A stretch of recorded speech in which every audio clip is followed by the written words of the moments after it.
whatever you think. All I do might is be listen, I added can't to talk. possibly I don't make it flip worse. thoughts. But I did have a comment But you're supposed to pack all this the up writing's in got a 60 typo. days. They I'm on, okay. It won't. is It's big report.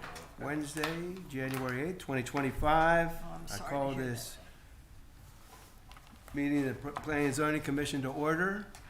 We'll start with roll call. Rolling in. Brian Nash. Jeannie Nyer. Tony Stein? Jerry Fleming. Dave Bench. All right. Sir. And are there any public comments? Any comments from the public? Anybody? No public comments? All right. Let's go through, get to the consent agenda here. Item number 2, discussion on the minutes. Any, you all had a chance to look at the minutes? Yes. I've had a chance. Okay. I move approval. All Oh, right. you beat me, Jeannie. All right, I second. Okay, we have a motion and a Next time. second. Okay. Any further discussion? All in favor of approval, say aye. Aye. All opposed? Ayes carry. It's moving along. Okay, public hearing. Item number 3. Is public hearing discussion and possible action on amendments to sections 107-3 in definitions and 107-75 yards generally to provide that the front yard of a lot shall be the yard which abuts the addressed street, providing for the location of the primary entrances. Opening this for public hearing at 6:04. Does anyone from the wish to speak? Me. I'm Christine Whitney. Can you hear me? Yes. Okay. I'm just wondering, I've been in Rollingwood for 20 years and our house is on Hatley, but not on Hatley. We're really on Almerian Way. But if this goes forward, even though we've been at the same address, we would get an entirely new address. Is that what is being proposed?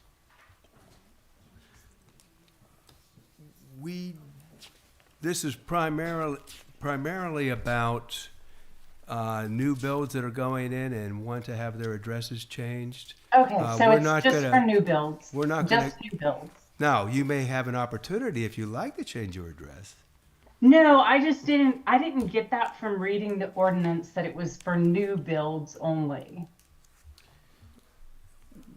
There's no intention here to go back and try to do something new to older residences. Okay, all right, that's all I wanted to know. Thank you. Ms. Winnie, could you state your address for the record, please, for the minutes? It's 2803 Hatley, Hatley. Oh, y'all know how to spell that. Okay, thank you. And your last name, please? Is Whitney? Thank you. Very good. Any other public comment? Hearing none, I will close down the public hearing at 6:06. All right, we're all familiar with this ordinance change. Is there any discussion here from the, I'm curious From the if commission? our legal counsel could just kind of provide some insight into that question from the public about the impact on the, oh, sorry about that. I was just wondering, Charlie, if you could sort of give us some insight into how this provision affects like an existing property like the one that she just raised, where if it's addressed as something and that's been treated as the front yard, so obviously, like, how do we have what would end up being non-conforming? How does that work out? So first of all, let me apologize. I left any way to read anything at home. So I can't read this ordinance because I don't have any glasses that allow me to read it. But my understanding is that the intent of this is that it not be retroactive to change folks' addresses. And so what I will do is I will review this to ensure that it doesn't do that, verify that I don't think that it does, and if I think there's any questions, I can revise it in such a way to make that clear, subject obviously, ultimately, to any city council approval. Yeah, and I guess where I'm curious is like, let's say the hypothetical homeowner who has a front yard that is not the addressed yard, then makes some kind of, wants to improve their home and then files for a building permit, to like, let's say, do an addition or, put in a pool or something like that. What do we do then? Like, does that then force us to then change their address and their front yard orientation in order for it to be in compliance? Not the Can- way I read this. Okay. Not the way I read it. In other words, if someone's wanting to put in a pool, that's not going to affect addressing. Now, if they were to remodel the house entirely, gut it, or maybe tear it down, then of course you're talking about having to come into compliance with these new regulations. Yeah, because I think the way where I could see it creating a tension is if it's been treated as a front yard is street A, and they want to do an addition, and that's gonna affect a different street, right? Because this only matters where you abut more than one street. Right. And so they're trying to build out to another street, and so let's say it's a corner lot, which does that have like a 20-foot setback, as it's like 30 and 20, right? Right. No, it's 30 and 30. Oh, it's 30 and 30. Yeah, so. Okay. and- And so that doesn't yeah, change. unless there's back-to-back, Oh, right. 'cause- Most are, I think. yeah. Unless it's a two-house block. Yes. Okay. So that's the difference. Which those are like, we have like two of those, like two. No, there's a few of them around, yeah. Are there? There's a few around, yeah. So I guess I'm just trying to understand if there. I just want to make sure there's not any unintended consequences that we're not thinking through. Where there's a situation where somebody's going to do an addition, and then somebody goes, "Oh, nope. Technically, that's now should be considered your front yard, so you can't do it anymore." Right. If it is a non-conforming address, it seems to me, and something is done which requires it to come into conformance, that would be applicable. And I don't know what your code says about non-conforming or conforming, because this is in the zoning code, right? Yeah. Yeah. So I don't know what the code says about, usually it's 50% of the value, or if the home's destroyed 50% or increased by 50%. And so if you've got a 3,000 square foot home and you're throwing on a 500 or 750 square foot garage, well, you wouldn't have to come into conformance. But I'd have to look and see what our code says about non-conforming structures, not uses. Okay. I don't remember there being a 50% thing, but I also have not looked specifically for it either. Yeah, I'll so, look at it. No problem. I was just curious. Thanks, Charles. Somebody reached out to me asking questions about this that I wasn't sure of. I think there was concern about primary entrance. I mean, this wouldn't preclude, in the corner lot, primary entrance, we're kind of talking about the front door. There's nothing that precludes somebody from having a side door on the other street. It's just that what looks like the front of the house, the primary entrance is on the addressed street. You can have your side door or whatever. And just real quick, I just pulled it up.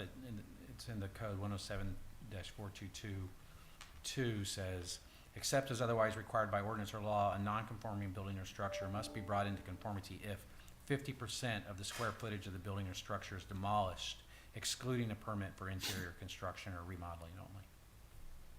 Okay, so only if you're demolishing 50%. Yeah. If you want to add on some addition that was 50%, that wouldn't seem to trigger that provision. It doesn't seem to trigger that provision, no. Okay, so you could continue a non-conforming structure in that way. This has always been a question for me, is how you measure that 50%. Mm-hmm. And I think it has to do with what the valuation of the house is before you start the reconstruction and then after. And if you're seeing a 50% uplift in the value of the home, then this all kind of comes into play. You mean like monetary value? No, this says square footage. Okay, it's only square footage. Well, only on that section. I haven't, like, that's the, Okay. you know, And I think it's only saying demolish too, so like, if you're adding to it, nothing would be demoed, and then it wouldn't trigger that provision probably. yeah, nothing in this article shall be deemed to prevent alterations or extensions to non-conforming building or structures as required by law and ordinance. Okay. Yeah. I think you usually can't make the non-conformance worse, so if you're over the setback, you can't extend the wall Right, further. yeah, I don't know how you would make an addressing worse, so Yeah. I don't ever see that coming Yeah. into Right. effect. I'm gonna ask Nikki, have we ever seen this 50% thing come into play? I have not. Yeah, as a practical matter, I don't know that ever really even comes up. It does, we've dealt with it at least once that I can think of in the last year. In Rowanwood? Right across, yes, right across the street. It's usually a variance or a building permit related question, so it probably doesn't pop up to us It's not in gonna- P&Z. Yeah, that's correct. It's not gonna pop up for y'all. Y'all aren't gonna see this on it. All right. I was looking back at the question somebody asked me, so if you're required to have a primary entrance on the addressed street, and then if you do a side entrance on the other street, there's not gonna be a problem if it meets all of the same definitions of primary, like you have two primary entrances, we're just saying you have to have a primary entrance on the address street, but if you have another entrance on the other side that has these characteristics in the definition, that would be okay? Yeah, I think the intent here is to ensure that emergency services can find the place. And that if you have what appears to be a primary entrance on the addressed street, then it meets that requirement or that concern.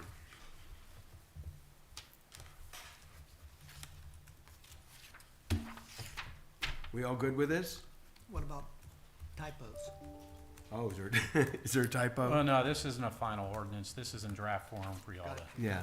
I mean, if you see something, just get it over to staff and they'll. Gotcha.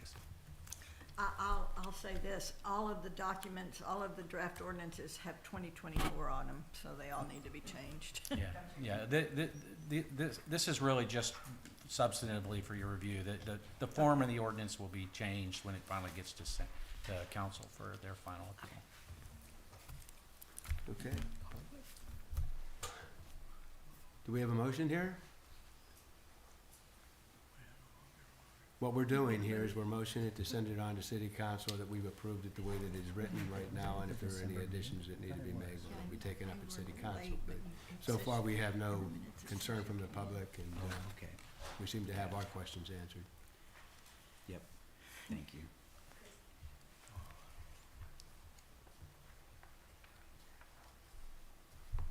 A motion? Jeannie? I know somebody else besides me needs to speak up, I think. I move that we approve the draft ordinance,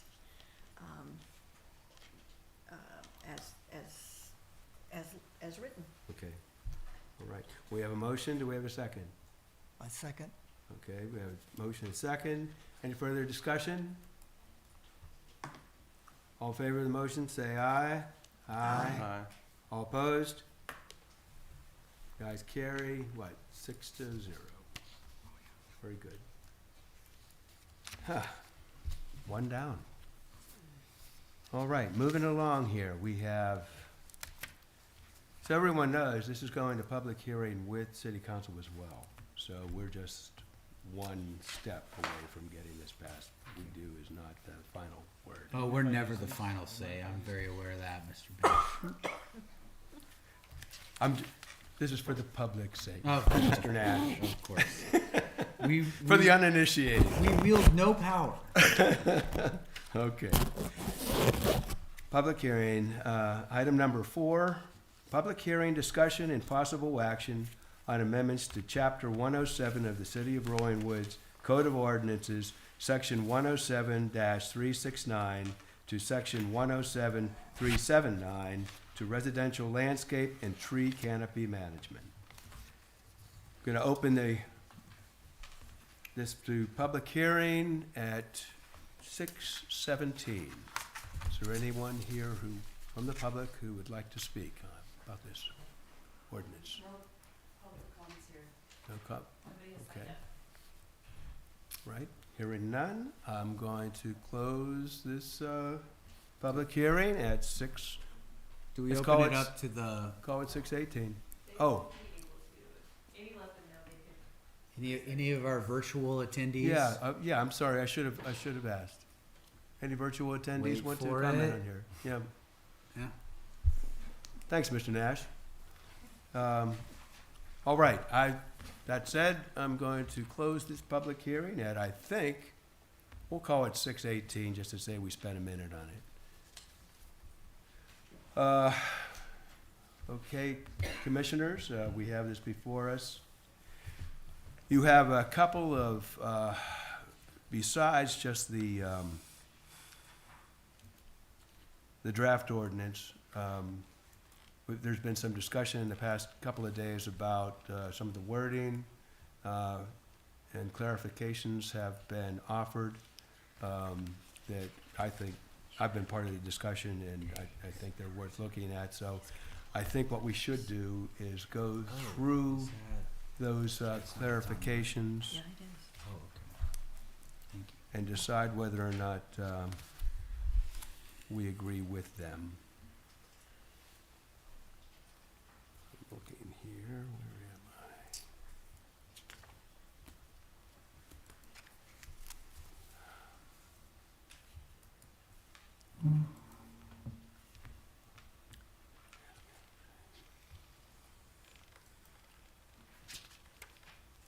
If you look at the third attachment,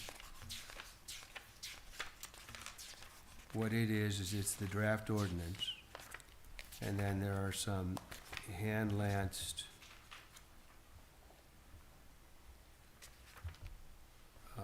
recommendations, suggestions, starting with line 168, where all protected trees and heritage trees removed from a lot shall be replaced. Yeah. Do you have any problems with that? Is that your handwriting? No, it is not. Oh, I was gonna compliment it. If it were my handwriting, there would be no compliments coming. Understood. Understood. Well, to whomever. It's very nice handwriting. Okay. Moving along, we get to line 212, where trees removed from permitted building footprint area, but such removal is subject to the tree removal permitting and replacement regulations provided for in this code. Again, it's a small change, but I think it does improve. Did you pull the one? Yeah. We have any issue with that? No. Okay, all right. I mean, you mean like an issue with the are we talking about the I thought we were just going through the blue lines to the red line. Yeah, do we want to go through all that and then discuss more generally, or how do we want to do that? Okay, I'm not sure I understand the question. Well, I thought we were just confirming that everybody had to understand, and then you were like, "Oh, okay, anybody have a problem with that?" Like, if you want to open up the dialogue about these provisions, I guess I do have a problem with the thing in general. Like, I'm not really there on this one. I see. So I didn't know if you were going through like, oh, okay, so we're all good, and then we're gonna get to the end, and I'm gonna be like, well, no, I'm not good at any of it. So did you want me to say that now? Well, I guess so. Yeah, I guess so. Right now, yeah, because this is more of the smithing of the final product. You know, if you do have an issue with the ordinance changes, I think you ought to voice them. What's the issue? Well, I guess I mean I think it's I spent a lot of time kind of looking at this and trying to from a couple of standpoints. First, I'm not sure that I've got something specific I could point to in the last however long we've had since the prior ordinance was passed where I thought that there was a flaw. Like unlike the height ordinance where there's been a series of examples that people have brought and said, here's where our code is lacking. Which I think we all agree that there's been a lot of issues there, right? Yeah. I'm not sure, like, it doesn't seem like it's broke. It's a starting premise for me. And this is a lot, right? This is a big change to our tree ordinance provision because now we've introduced heritage tree status, protected root zones, and there's a lot going on in here. And so I guess maybe, perhaps it's something that I missed in a prior discussion, but usually I'm looking at like, what is the problem to be solved? I see. And I think there's a gap there for me. Okay. I haven't seen that there was the problem. I know we had sort of a series of examples, and I think I was even on, if I wasn't on P&Z, I definitely was aware of the issue. Prior to us having any tree ordinance at all, we had a couple of like new builds that came through and scraped a lot. Sure. And we were like, that can't happen, you know?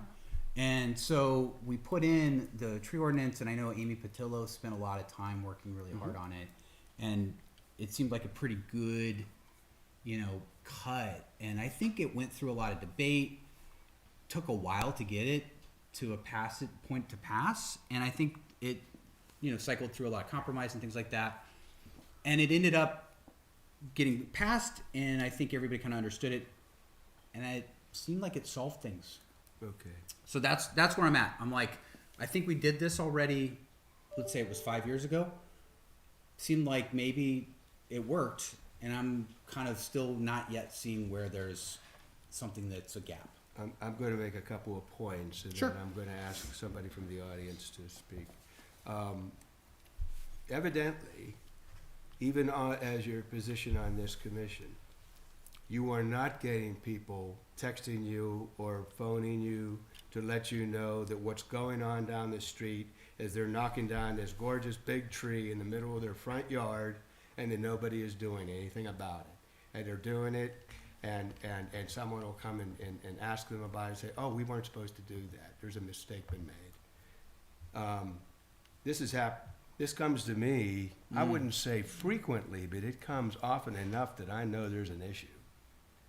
That said, going back to the CRCRC, it seemed that there were a number of people who voiced their concerns about the same kinds of things. That there are, even in spite of there being a tree ordinance on the books, it doesn't have enough teeth in it, or it doesn't go far enough to protect the wood in Rowanwood. I can promise you that there's an awful lot of comments in support of doing something more than what has been done already. I'm going to ask. So going back to what did the survey results say on the tree ordinance? 'Cause That we was asked some one of the questions. strongest responses that we had gotten out of the 24 questions. I don't have it right in front of me. It's been a while, but I'm going to call, if I may, Jay, would you be willing to stand up and make a few comments about this? So, Jay Van Bavel at 5012 Timberline. Excuse me. The survey showed, first of all, that there was a very high interest. 75% of the respondents said that they wanted to do more to protect the tree canopy in Rollingwood. When they were asked whether the current tree ordinance did enough to do that, it was about 50-50. Maybe a little bit more than 50%, like 53% said they thought it did enough. The other 47% said they thought it did not do enough. But then when you look at the comments, there are many, many comments of, well, it may be doing enough, but why are builders being able to remove a large oak tree, which we're now calling a heritage oak tree, for discussion purposes? And all they need to do is, and they're following the ordinance, replace it with three 3-inch trees. And they can also replace it with alternative species list if they put it 20 feet from a utility line. So there's been a definite diminution. I haven't lived here that long, but I think you can talk to a lot of people that have lived here that long, that they see a diminution of the tree canopy in Rollingwood. Just slowly, gradually, with every new house that goes up, we're losing trees, and not just insignificant trees, big trees. And so I think there's a lot of support for, and the changes we've made suggested are not huge changes. The main one is the heritage oak definition. To do something more to protect these trees, oak trees or elm trees that are 24 inches in diameter or larger. And there are some very strong protections in this ordinance to protect those trees.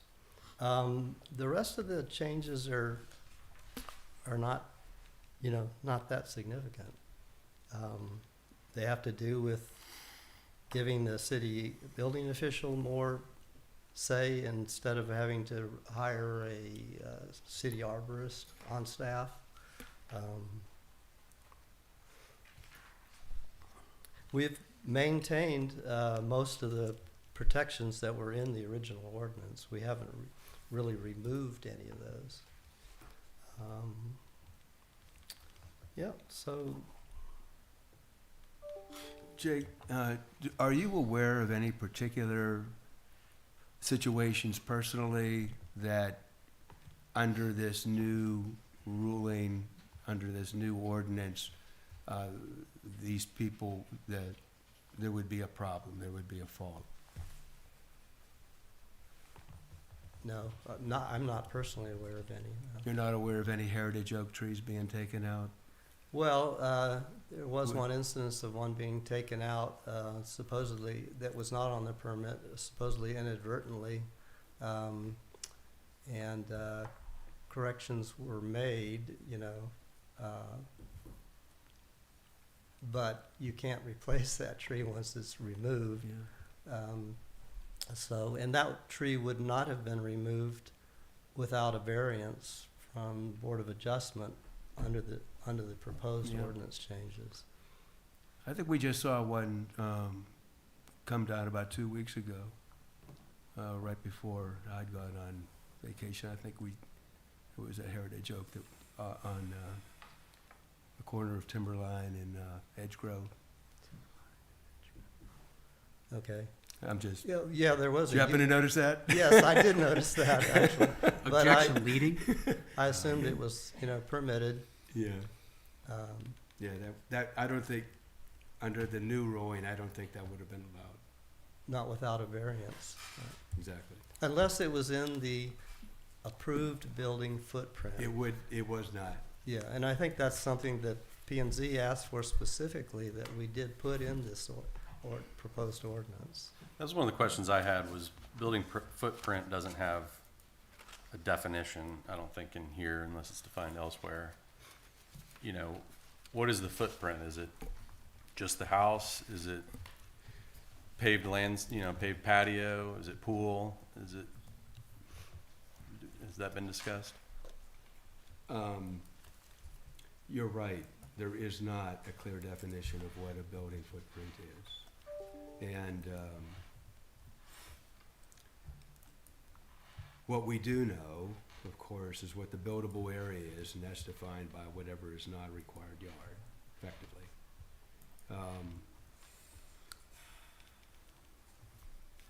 I think that we would benefit from better definition of what the approved footprint would be. Is that anywhere else in the building code? I don't know, I just saw it wasn't capitalized, so I don't know. I mean, and the reason I asked that, I built a pool, after my house was already there, before we had any tree ordinance. And I had a large tree, I don't think it would have been a heritage tree, and it was a cedar elm, that there was no place you could put a pool without taking out a large tree. Had to pick which one that would be, and, you know, we went with the more logical placement of the pool.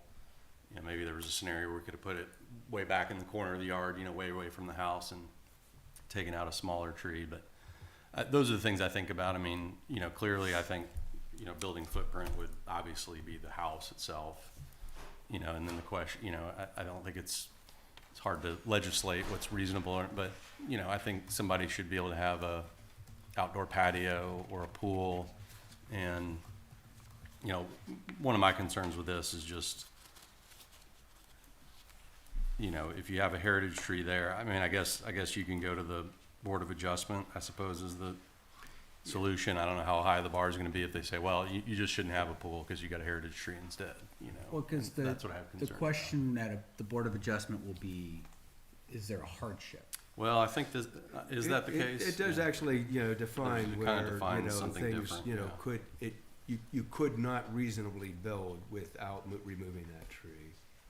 It's here in the ordinance, there is some descriptive language as to what the Board of Adjustment would consider. Charlie, is that, so this is interesting. Does that put it into the special exception situation then, No, where it's we the talk about this distinction variance. between, so, Variance. That's the Us- exact example I give when I talk, when I give speeches and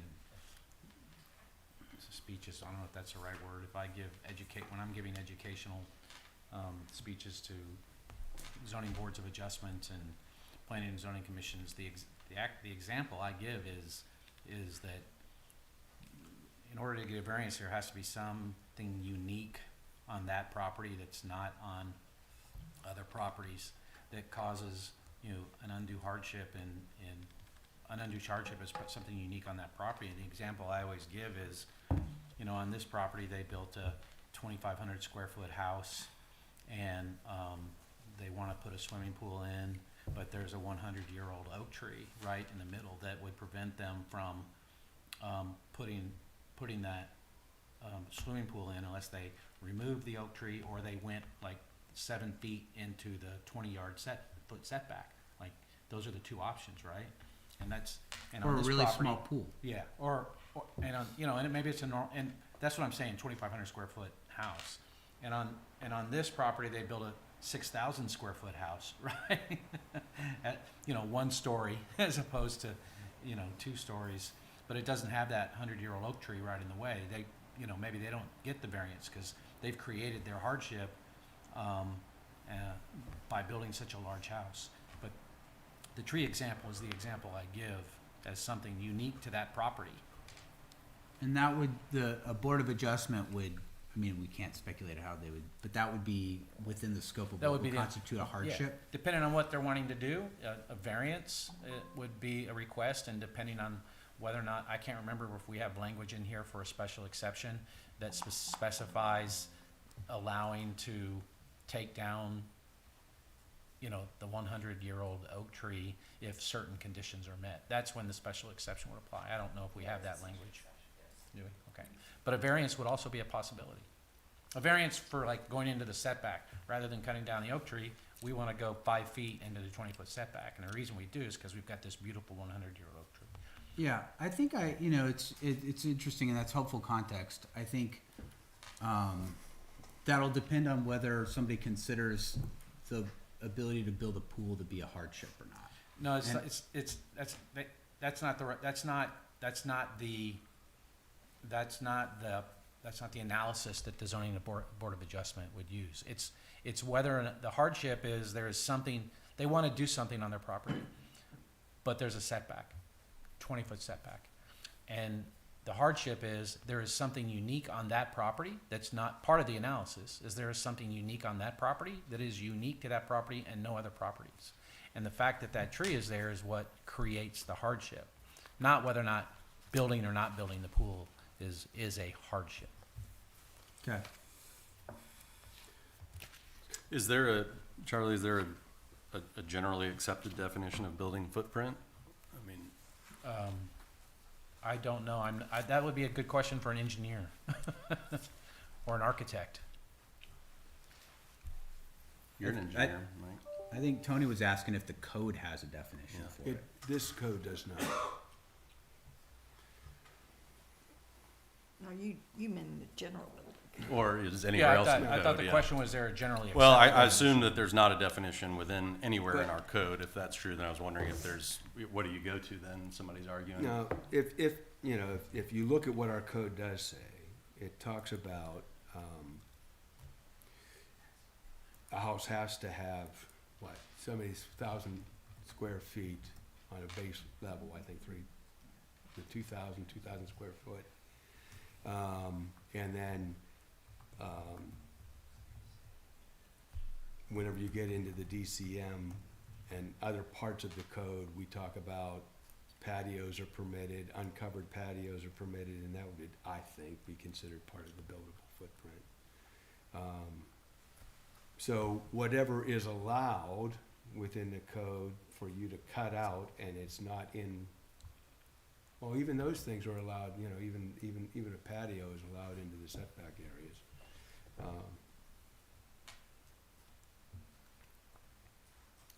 Well, there's a definition, isn't there, somewhere of what is defined as impervious cover, right? There is that. Which is similar, except Well- for the sidewalks. Going back here to line 201, which is really where we stopped here when we were looking at some of the wording, you've seen that removal of a heritage tree is prohibited unless a heritage tree removal special exception is granted by the Board of Adjustment upon finding that, 1, all reasonable efforts have been made to avoid removing the tree. 2, the location of the tree precludes all reasonable access to the property or all reasonable use of the property. And 3, removal of the tree is not based, and this is the key, and removal of the tree is not based on a condition caused by the method or design chosen by the applicant to develop the property, which that's kind of a key phrase there. A heritage tree removal special exception provided for in this code will not be required for a heritage tree removed from the permitted building footprint area, but such removal is subject to the tree removal permitting and replacement regulations provided for in this code. So effectively, what it is saying is that if you could have avoided taking that tree out, then you're not gonna be permitted to remove the tree. But you always could have avoided if you just built something smaller, right? I mean, how do you- That is right, but if you build a house larger and that larger house comes into the zone where the heritage tree is, you're permitted to do that. You can take that out and you don't need a Board of Adjustment, approval to do that. Nobody ever wants to sit in the front row, you know? Yeah. It's like the student does, it's like the back of the bus, you know? What's When- that? Years of higher education sitting in the back. You can imagine when we're doing these kinds of tests for what kinds of changes in the code are being made, we kind of look around and you can see that, on a given 15,000 square foot plus lot, which is most of Rollingwood, just a little bit over 15,000 square feet, that most of those 15,000 square foot lots are being built out to the edges of their required yards. That most of the building that is going on is doing it that way. And so that we can separate pretty much everything by just the difference between what the buildable area is and what the area is that is required, the required yard. And in those two situations, we have different rules. So within the buildable area, if you assume that the buildable area is going to be completely consumed, then the heritage tree ordinance, or the portion of the heritage tree, of the tree ordinance that applies to heritage tree, doesn't require Board of Adjustment approval. But if you go outside of that and you say, I want to take this heritage tree out of the required yard space, now you're going to need some sort of an exception to do it. Why don't we use that as the framework then, the buildable area, as opposed to the building footprint, which is apparently undefined? Well, actually, in parts of this ordinance, for the way that it's written right now, it goes exactly that way. Hmm. And So you can no, take no, out. no, so- no, let me ask you this, Mr. Nash. Of course. Okay. If we did that, if we came back and we said, all right, well, we can change this such that we're always talking about within the buildable area or outside of the buildable area, okay? Would that give you the kind of relief you're looking for so that we could move this forward? I'm trying to keep an open mind about it. And so I can't say definitively, yes, definitely with that change I'm in. But I also wouldn't say, like, I'm trying not to be too like, I'm 100% opposed no matter what you do. So like, I'm really honestly trying to think through it. I think I do have, like, as a fundamental thing, a reluctance to tell other people what they can do with the trees on their property. Yeah. And so that is like sort of a baseline that I have, mostly because, like, I mean, we talk about like, oh, I love that beautiful tree on that other person's property. I want to make sure they take good care of it and it's beautiful. And it's like, yeah, we put all this burden on them and I get to benefit from it. And so that's part of the balance of being in a community, and it's why we do have these zones. And I'm just trying to make sure, you know, I think I'm like, it's a spectrum, and I think I'm at one end of it where I'm like, I don't want to do a whole lot where I'm trying to make my neighbor do a bunch of stuff so that I get to enjoy this. And I do appreciate the canopy, and I wonder if there's ways that it's more carrot than stick to incentivize, you know, continuing to develop our tree growth and protecting trees. I think I'm on board with protecting things that would be in a spot that isn't a footprint anyway. So when we talk about things like the required yard, which is effectively our setbacks, that's where I'm like, okay, yeah, you shouldn't be able to build there anyway. So maybe it's okay to put a little bit more restrictive use on the trees that may already exist in that spot. But then as I was starting to think through the controlled root zone, or the critical root zone, CRZ, I started to realize if you have a heritage tree that's within a setback, like a side setback, and let's say it's a 30-inch heritage tree in a side setback, the critical root zone on a tree like that's going to be pretty huge. And so then you may have a required yard space of 10 feet, like a minimum on a side setback. Obviously, both have to add up to 25. You're in a situation where that tree significantly impacts how much you can build. And it's a lot less about that 10-foot setback now and much more about that 30-inch tree.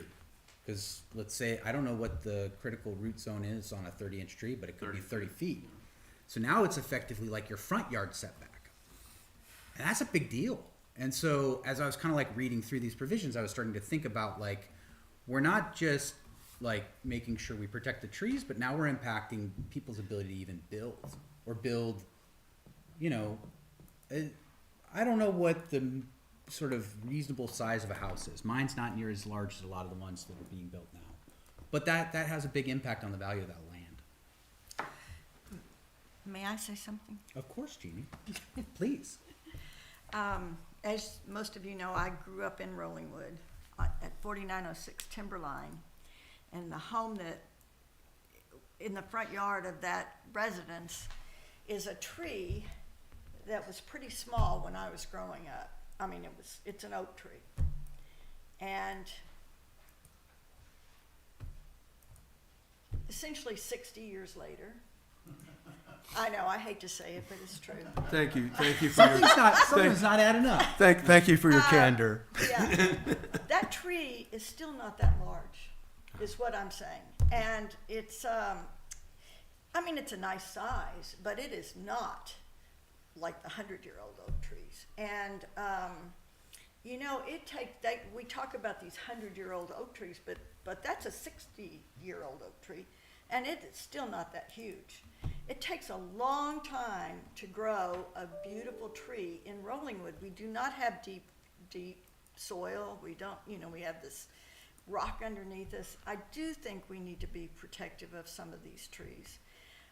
I agree with you, Brian, that we need to be careful about it, but I lean toward being more protective than Yeah. liberal, because it takes so long to grow these trees. And one of the nice features of our community is that we do have nice trees, as opposed to going out into Pflugerville where you have these, these subdivisions where there are very few trees and they're small. And we do have that here, and I do think we need to be careful about protecting them. That's a good point. And I did hear an architect from Spain, who is here, I can't remember. Oh, Miro? Yeah. Yeah. He talked Miro about Rivera. one of the big benefits, one of the differences he's seen between cities in the United States and cities in Spain are the trees. Because in Europe, so many of the cities were built for, within walls for protection, and they did away with all the trees, and the houses are all, basically townhouses. And he talks about how valuable our tree canopies are. So it is not without its issues, but I do feel we should err on to protect, rather than to protect necessarily the rights of the property owner. It's a very Yeah. hard discussion, yeah. It's very hard. I mean, think, to we're be kind clear- of elaborating on that too. I mean, that was one of the things I wondered about. I mean, I'm 100% like in the setbacks, I think we should have very strict rules around trees, in my opinion. But it gets tricky with the root zone. I mean, I even wondered, yeah, you could have one close to your house on your lot, but what about the heritage tree that is on my lot that borders Jeannie's lot, is just inside my fence line, and is 30 inches, and that critical root zone extends 30 feet into Jeannie's lot? Is that contemplated? I mean, Well, if the tree is not on your lot, do you have to abide by the rules? You know, to protect that I tree on somebody wonder, else's lot? Interesting I, question. I'm not an arborist, but, I wonder just how close you can actually build to a heritage tree and not really hurt it that badly. There are a couple of heritage trees on my lot that we're fairly snug to. And they seem to be happy, everybody's, as long as they're getting water, they're underneath everything, let's face it, really, whenever we're building, for the most part. I say that, I'm talking about myself, really. Much of the building that happens in Rolling Wood is pretty much at surface level only, at least on flat lots. Oh, you mean like there's no subterranean? There's no subterranean, you don't have to dig out the critical root zone necessarily, you can probably ride over top of it. Does that hurt things? I don't know, I'm not an arborist, but in our experience, I can say that, no, the trees seem to be okay. And I know that there are a number of other lots in our area that are very dense with trees, that have had new builds done, and they all seem to be pretty. I've never seen an oak tree die because of the house that was built next to it. At least, okay. Jeannie has. I have in my backyard, which is my only objection actually to this ordinance, is on page 9F about the removal of diseased or dead trees. Yeah, we had a big heritage oak tree die, and it was a result of development. It was. Our neighbors behind us built a garage, and we had built a garage, and the two garages together killed the root zone. And so, and I have something of a kind of a objection to the fact that why should I have to go and get call the city of Rolling Wood to come out and say, yes, this tree is dead, and then give me permission to cut it down, which costs a lot of money on my part anyway. And then it says the city development officer may reduce or waive the replacement tree requirement for the protected tree, and reduce or waive the tree replacement application fee. Well, you know what? That tree died. Yeah. And why should I have to and it was a result of the city saying, oh yeah, you can build us, these garages. Yeah, it wasn't your fault. That's now you got right. to jump through all those hoops Yeah, to do it. I have an objection to that. Yeah. That's a really good point, Jimmy. Okay. So now what do we do here? It's so hard. This is a complex ordinance, let's It's face it. very This is gonna be, someone mentioned to me today that, Should we that hand this this off to is, Mike Rhodes to solve again? when I like said- you did with the height thing? Why, thank you so much. Yeah, you did a good job. I just want to back up and make the record reflect that Jeannie and I both support Pflugerville and we think highly of the city. Oh, yeah. So, of course, if they're watching, we're big fans. Well, I'm their city attorney, so if you need me to relay anything. Would you pass that on? It's a lovely town. yes, sir. Let's bring it back to Rowanwood though. I'll be at their council meeting next week, so. Well, I hear two concerns about the ordinance the way that it is written so far. We could make recommendations to change them. We can do that. If you don't like the wording or you don't like some of the sections, we can do something about it. To Mr. Nash's point, I think that if it makes it more sensible for us to take the building footprint out of the discussion, we could do that, and make it, whatever is not in the required yard space, whatever the buildable area is. We could do that. As far as this section here about what Jeannie was saying, the city development officer may reduce or waive the replacement tree requirement.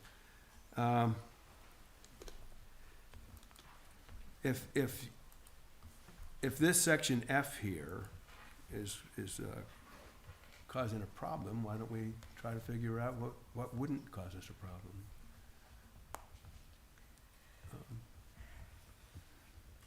Come on, commissioners. I had a couple other questions, and Jay, where, or anyone, I guess, my recollection is there was a maximum level of encroachment into CRZ that would equal removal. And I thought I remembered that having too, a but I hard don't see time that in find- here. I don't think. I'm having a hard time finding that. I keep keep looking, and it's just not. Let's see if I can find it. I thought I remembered that, but I didn't find it either. I've scrolled through like 3 times, and I'm just not seeing it. But I thought it was here.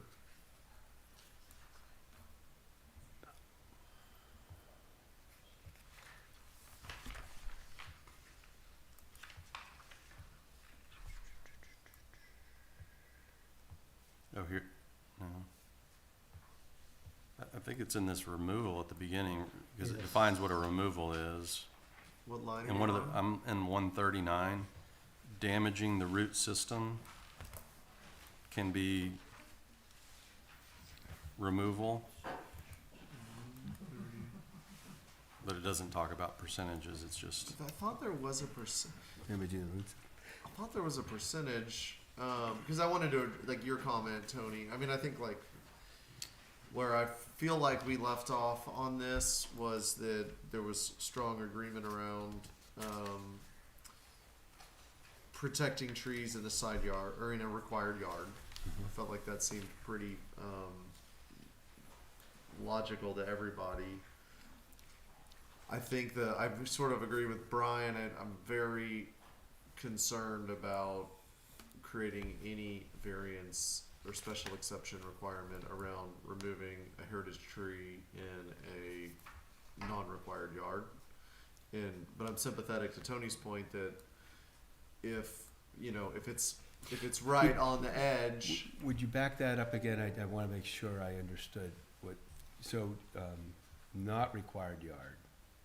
So in the building, in the buildable In area. the buildable area. And well, let's call it what's remaining. Let's call it the buildable area. Yeah. All right. So I think like that. I feel like that was where the discussion left off last time, and then I thought we got comfortable with your hypothetical because we said removal is, you know, that up to, you can encroach up to 50% of the CRZ, which meant that somebody could theoretically build almost to the building line, which isn't ideal, but I think it was, at least, I think it addressed your concern, but I don't know, Jay, or did I dream that up? It's true. Right now, I cannot find the 50% rule. Wasn't it here?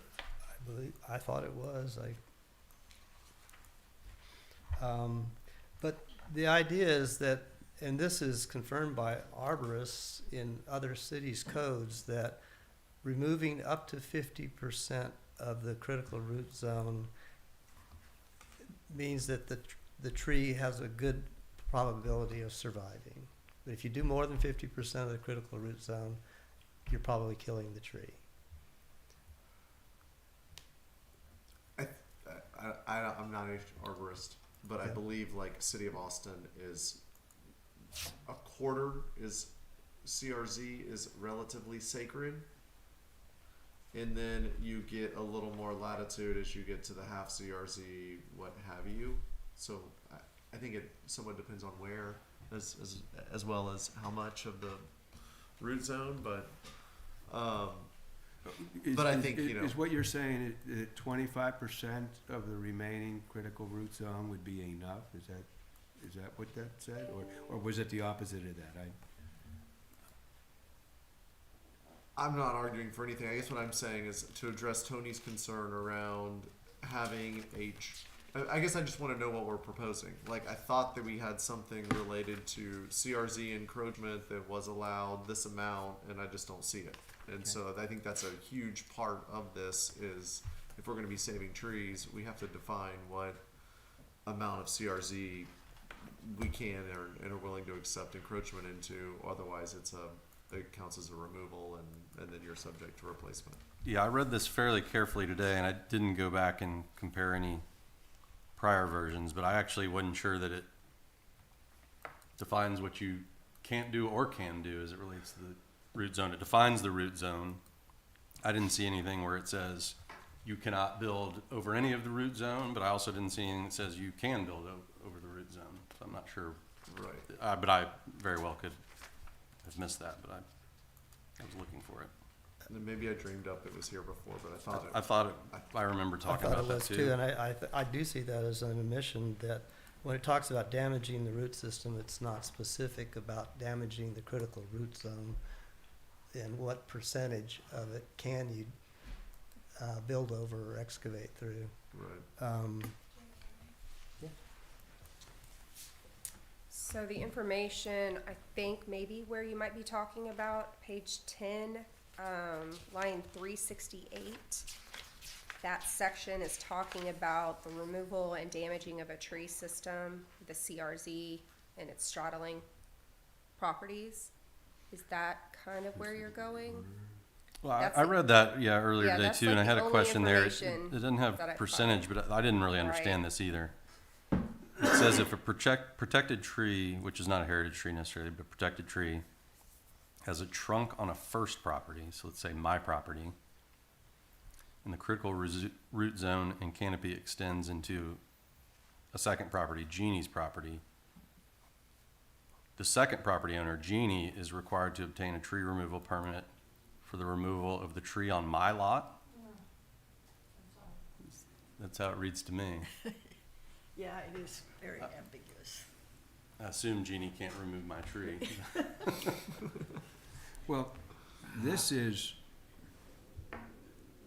what you just pointed at. This is current, isn't it? That is correct. This is, okay, what Nikki is pointing out here is what we currently have in the ordinance. And I don't think we're debating that, unless you want to have that removed from the ordinance. That is how the current ordinance reads. Are you looking at item J? Yeah. Yeah. Mm-hmm.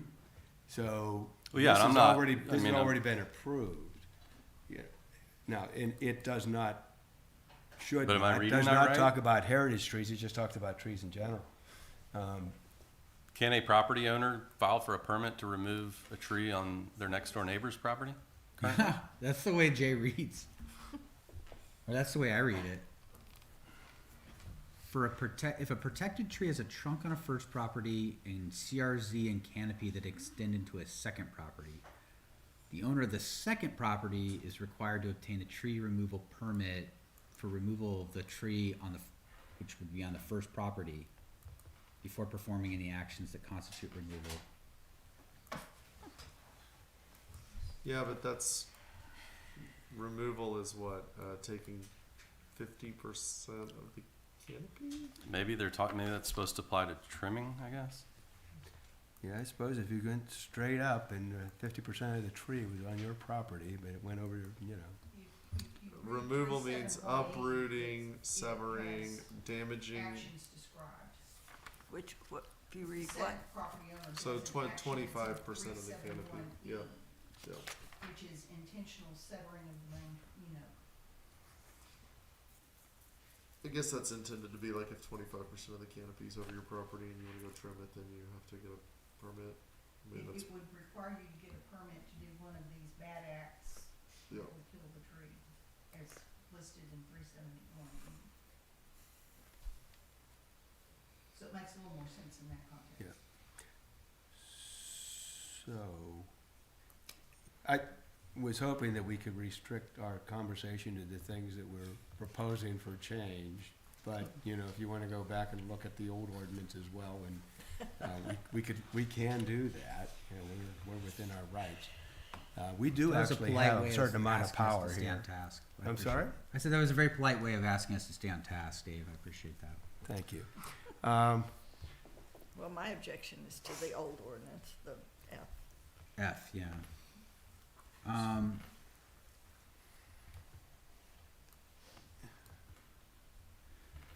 So just making sure I understand, the way it's set out in here, we have a heritage tree definition, and the only way to remove a heritage tree, whether it's in the buildable space or otherwise, anywhere on a lot, you have to meet these 3 requirements for a special exception. No, No. no, Okay, so I'm misreading it. yes. I make mistakes all the time. There's really, there's 2 things you have to pay attention to. Okay.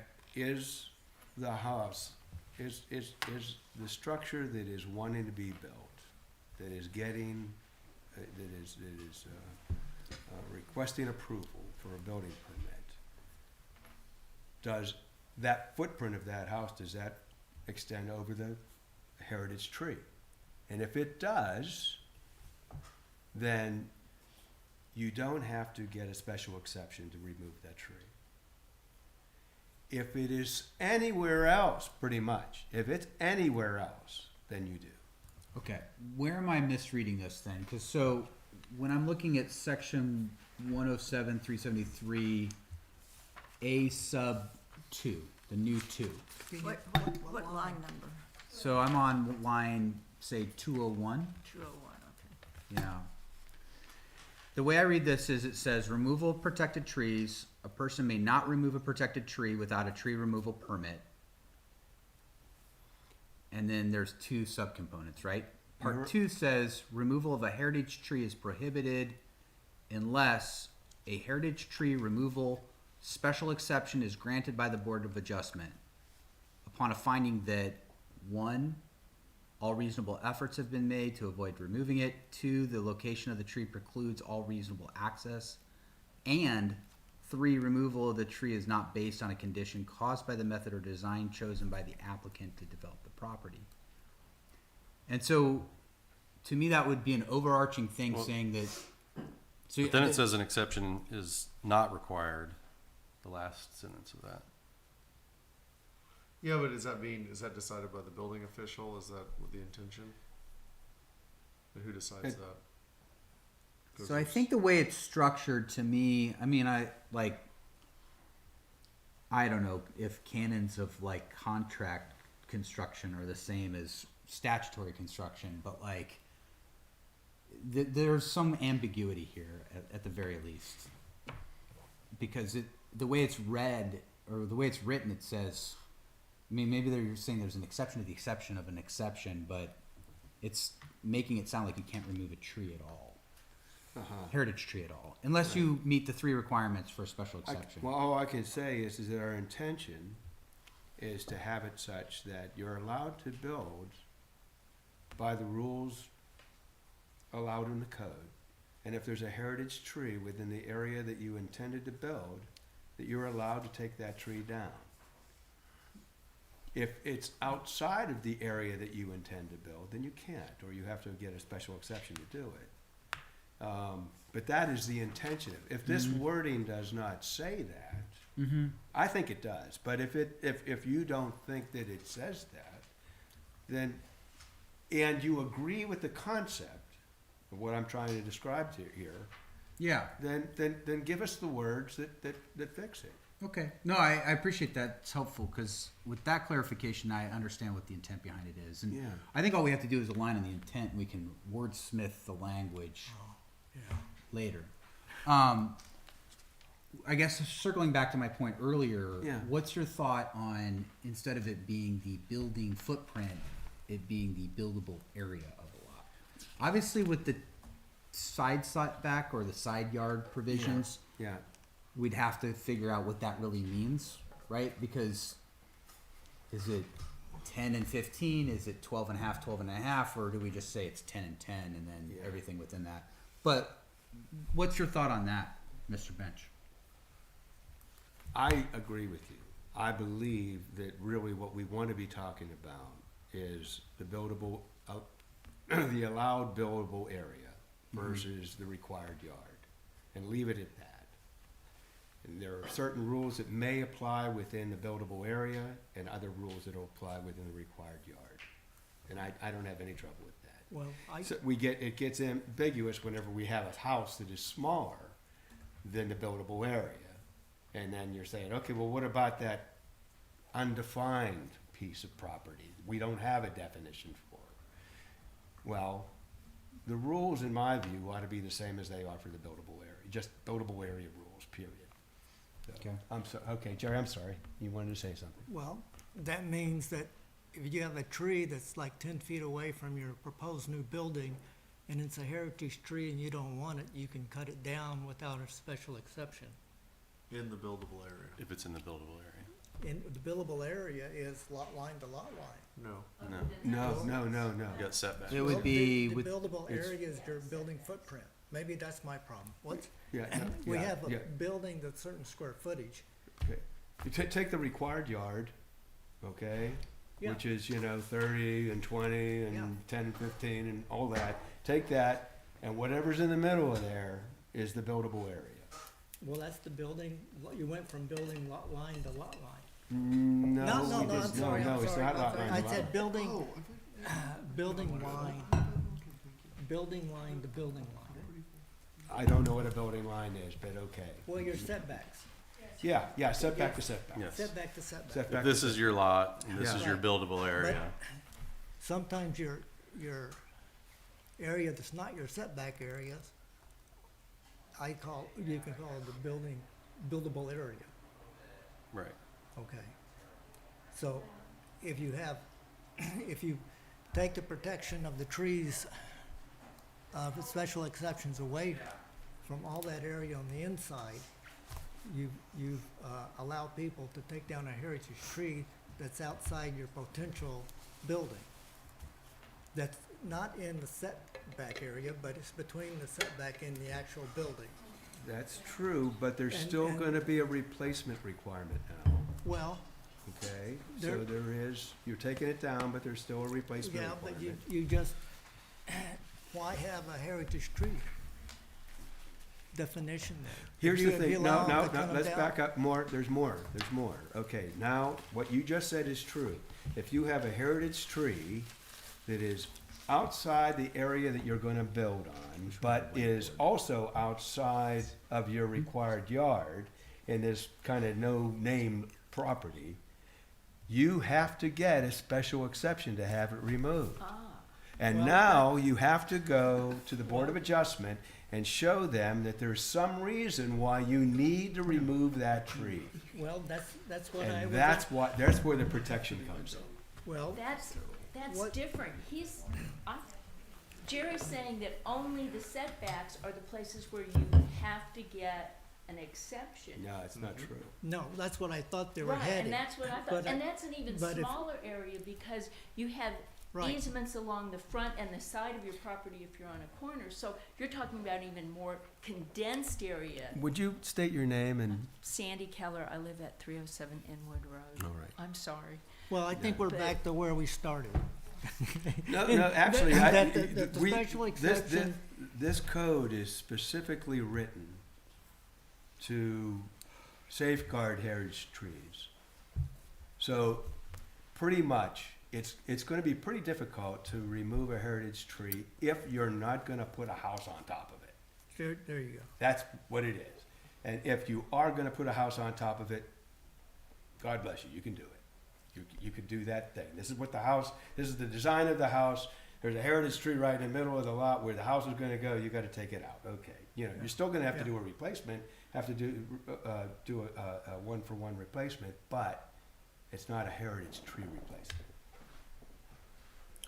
So, Jerry, to just circle back to the scenario you described, I would sort of wonder if that's a real concern. So I think one reason, the bigger motivating reason that we've been trying to put in these type of regulations is the situation where you've got a builder.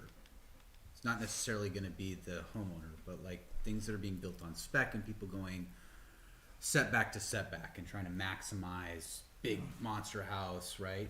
And so they're going to take down the tree because their footprint would be equal to the buildable area, right? These things are 100, it's like the Venn diagram overlaps. Right. If you're talking about a situation where you've got a smaller home and the heritage tree, I mean, do you think a lot of folks that are in that situation are like, oh, I'm going to just go cut down that tree? I think most folks are going to be wanting to preserve that tree. Well- And so the only situation where they wouldn't would be like, well, we wanted to put in a pool and this is the spot where we want to put in the pool. And I guess I'm just like, why? I think you got to, maybe I like free market systems and I'm a capitalist or something like that. But like, I believe that people's own self-interest are actually going to end up with things that are best for all of us anyway. I think most people are going to be like, I want to keep that tree. We designed our house around several trees that were on the property.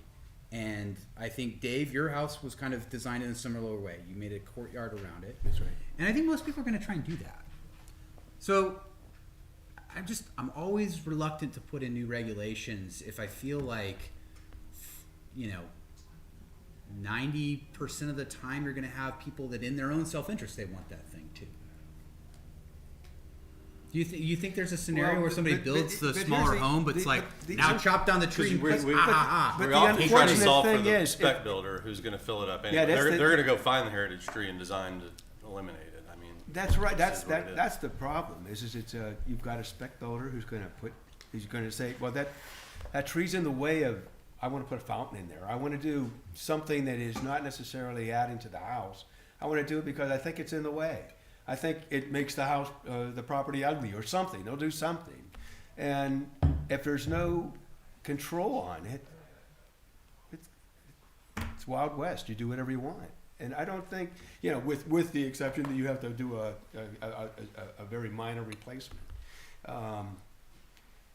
Well, I think that's the question we got before us. We got on the comprehensive plan back in the last one we did, the number 2 item on the survey that people wrote down most liked about living in Rollingwood is the character of Rollingwood. They got 7 out of 10, and the number 1 was Eames Schools, 8 out of 10. So we have to then think, well, what's the character of Rollingwood? And that's what I've been thinking about since a year ago when I got on the board, trying to think new things about what's happening here. And I've come to the same, dilemmas or property rights versus neighborhood rights, neighbors' rights, and then community values. So I think you bring up a good facets or points.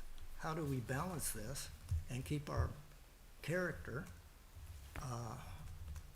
without imposing too much hardship on an owner? there's no real easy answer. It's not. And as I learned about Board of Adjustment, there's not much leeway there. So you get the special exceptions. You know, why do they wanna take down the tree? You know, and everybody's unique here, really. We got 525 properties, and it's sort of a blessing in that you can make each one unique. But I don't have a real answer. It's just trying to wrestle with it. How do you preserve it and give people flexibility? Yeah. Good I'm point, gonna- Jerry. I'm gonna recognize person at the podium. Brooke Brown, 307 Nixon. The other thing I think is important here is that for the most part, today,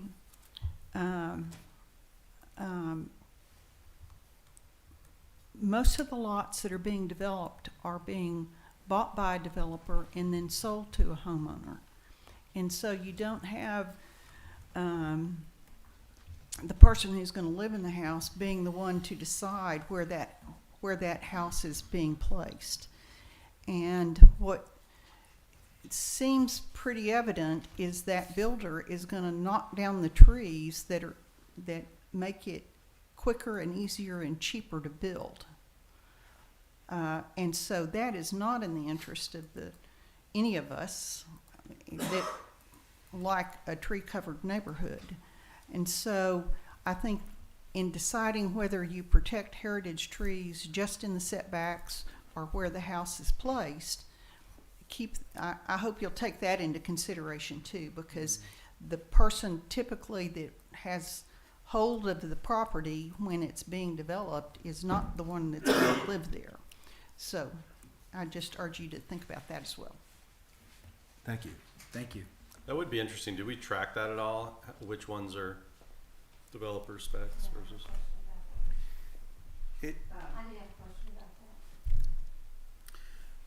We seem to recognize the whole Go ahead. Yeah, yeah. Well, go up to the podium. I'll just respond. I- When Do you want to say something? I Go. thought I was being questioned about that. I was That curious. It was a statement. question for anybody. Yeah. Yeah. Here's Yeah. my Yeah, what? Yeah, Brooke, make your statement, and then Yeah, we'll ask. here's what I observe, is that for most of the new builds and when residents bring an issue to a council member and you go and look at the property is being built by a developer. It's owned by the developer.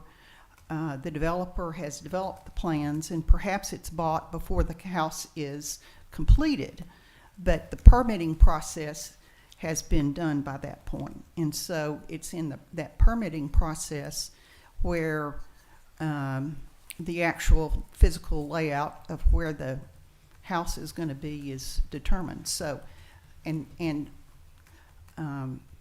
also, if they've cleared the lot before they've gotten a building permit approved, then that's part of the issue we're having now, is they've cleared the lot before they've even applied for a building permit. So, Well, Which this I but think I would prevents, say yeah. if I don't know of any lot in the last 3 years that has been bought directly by a homeowner from a prior homeowner. I've seen a number of most I of the know lots several, I've yeah. seen. Oh, Oh, I I know. Yeah, there's a lot of them. Oh, yeah. That's why I was curious if we tracked it as opposed to anecdotal. If we had a. I think it's. I don't think a majority. And then the builder puts the sign up. I'm here in the neighborhood and I see who applies for the building permit and who's Yeah, but yeah. you owns can- it at the time. Yeah, you pass that on to your Chaos. builder. Chaos. The responsibility to apply for the permit. It's not necessarily the owner who does it. Usually the cause of the chaos, so I can't. Well, I know when the you- one you were talking about with the big tree on. But I've also that- gone to that's a homeowner. Travis County Yeah, that's right. Appraisal District, Which is real surprising. property records, and the owner of the property is the builder. Well, Yeah. okay. Yeah, if you would. I better repeat that for the record. I I own a property on Randolph Place, 2 Randolph Place. I don't live there, but I've owned it since, Yeah, I said I'm Michelle Ray. yeah, you need to do that in the microphone. Oh, I'm Michelle Ray. And so I've had that property since 95. And I'm not really here about my property in particular, but I was curious about all this tree and building. But I'm aware of, I don't know how many, but a lot of these homes / lots, if they've already, somebody else has already torn it down, but which is rare, are bought by homeowners. I mean, by the person that wants to buy the house, and then they hire a builder. Okay, so, and the only reason I'm saying that is because I get to see who's bought them in the MLS. So, in the last year, I haven't counted. I don't know exactly, but it would be a good statistic to find out if that's really the case, if that's really the truth, whether or not the homeowners are buying them or the builders. Irregardless, the tree, I mean, y'all have obviously had a lot of discussion about that. And, you know, I've listened to everybody talk, and there's good points on all sides. I think there's good points on all sides. I do think it's as expensive as these lots are. They're multi-million-dollar lots, and you're putting multi-million-dollar houses on them. And so I think that, you know, the footprint idea could be just, you know, the area that you're calling the yard would be excluded. I like that idea. And some of these things that I'm reading, I'm gonna have to go read it again. I misunderstood that a neighbor can take out someone else's tree. That's ludicrous. It's really that portion of a tree that extends over into the neighbor's But it's the yard. root system, right? It would be that, yeah. It's not the trunk, it's the root. Yeah. If the roots extended into a neighbor's yard, then that neighbor has the right to do something. Okay. And so that's a question for me. I'm just throwing these questions out. And the other one is, an arborist can tell you realistically how far you can go into that root system. I mean, I have huge trees where I live. Huge. And I was redoing part of my deck of my pool, and I called him, because he's been here forever, and in Austin forever as an arborist. And I had this one little section, and I said, can we go into this root system on this tree? Took pictures, measurements. He said, I mean, it wasn't even 10 feet. It wasn't even 10 feet. He said, absolutely no problem. So I think there's some maybe there's some information that people might need to get more about really the root systems. Because did somebody say 75 feet? Did somebody say 75? I don't think so. no. Okay. 1 foot per diameter of tree is Okay. fine in here. That's, So we're using, 1 foot per inch of diameter of the tree, but So that's 23 feet. That's kind of like a rule of thumb. So that's just 23 a- feet. I'm sorry? So that would be 23 feet. Yeah, I guess so, yeah. It's pretty big. Yeah, So anyway, that's all. okay. That's all. Thank you. Thank you, Michelle. Thank you. All right. Maybe that's a question for you, Jay. I assume that came from somewhere. Is that a generally accepted, or did we talk to an arborist, or? The 50%. No, the 1 foot of critical root zone for 1 inch of diameter. It's in several city ordinances, Austin particularly, I think also Westlake. And that would be diameter, like the tree, so it's the diameter of the root zone is 24 feet on a 24 inch. Yeah, 1 So foot. 12 feet in 1 the foot circle.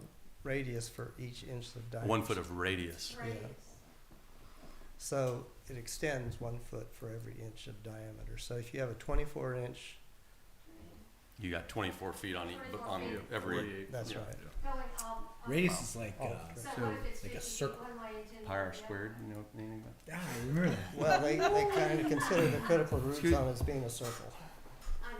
Okay, so And elsewhere, and I agree it's not in here, that if 50% or more of the critical root zone is demolished or, disrupted, destroyed, there's a chance that very good chance that the tree will die. And I think, I don't have a specific reference for that, but we can find it. And when, if a tree is on a neighbor's yard right up against the property line, but the critical root zone extends into your yard, less than 50% of the critical root zone is going to be in your yard, because the tree, the center of the circle, is in their yard. Agreed, yeah, that's what I was, So- there's nothing about the 50% in here, which just threw me off. So I'm not sure you can really destroy 50% of the critical root zone of your neighbor's tree. Yeah, I don't think you could. I think if we get the 50% back in here, that would solve a lot of problems, yeah. Are you confident that was in here at one point and it just got lost somewhere along the way? It's in my mind somewhere. Yeah. I think it's canopy also. I think that's where you can get into problems, is, because canopy leans the whole way, and you own your air rights, and if you want to go cut right at the property line straight up to the sky, I think you have that right, absent a tree ordinance, right? Absent J. So I don't, I think that's. So that I think just kind of throws you off, 'cause a neighbor's actions could. I don't think it's a true statement to say a neighbor's actions could not lead to a technical removal based on some provision of canopy. Yeah, I think it throws you off because removal's defined. It doesn't necessarily mean it's literally removed. Yeah. Right. I think the old ordinance was worded that way because if you take an action that kills that tree on your neighbor's yard, then you should have to get a permit to remove it, because you are removing it by killing it. What if you have oak wilt? We That's got- disease. That's we dealt got with. disease in there. Starts in somebody else's neighbor, in somebody else's yard, and then it kills all, it happened to me. I don't know what that is. Okay, well, this is item 2, everybody. Okay. Yeah. Just want to bring it back to center on All right. where we're at with the agenda. What I'm hearing is that there's at least some favor for removing the permitted building footprint and replacing it in all cases with the buildable area. Okay. I'm hearing that the 50% rule that talked about what the neighbor's responsibility would be and all that, that appears to be missing from this, should go back into the ordinance, go back into the proposed ordinance here. There is some concern about the critical root zone in side yards. I'm not sure what to do with that. I think the 50% I think would the help. 50% with that. will address 50% will it. do that? Yeah. Okay, we're good, all right. I'm not hearing anything else that keeps us from moving this thing forward with those kinds of, with those caveats in place. We just say, well, we can approve this to move forward, provided that we do these things. And then we can talk a little bit about the wording if you like, but, it's, I did review the adjustments in wording, and I thought it all was, yeah, I made think sense. they're big Yeah. improvements. They Yeah. just, I think it was a good lawyer making good comments, yeah. it was a good lawyer making good comments. I did have one question. I remember y'all debated at one of the CRCRC meetings heavily, what kind of fee we're gonna charge for heritage or for some of these. Are fees dealt with in a completely different area? Yeah, we had made a recommendation. Okay, we had talked about this in this body as well. The CRCRC made a recommendation that if there are, if someone breaks the ordinance, if someone breaks the law here, that we would apply the maximum. And this has actually gone all the way to city council. The fees for the removal of, say, a heritage tree, we're allowed to make them pretty high. There's no And limit. have we done that? Do we have No, any that's say not in part that? of this. We don't do that. We don't do that. We don't do that. So that was a But we CRCRC. can recommend that they, and city council can do it. Because those are some hefty numbers, yeah. There were, kicking around 20,000 plus, for the removal of the. Didn't we have heritage some tree. talk too about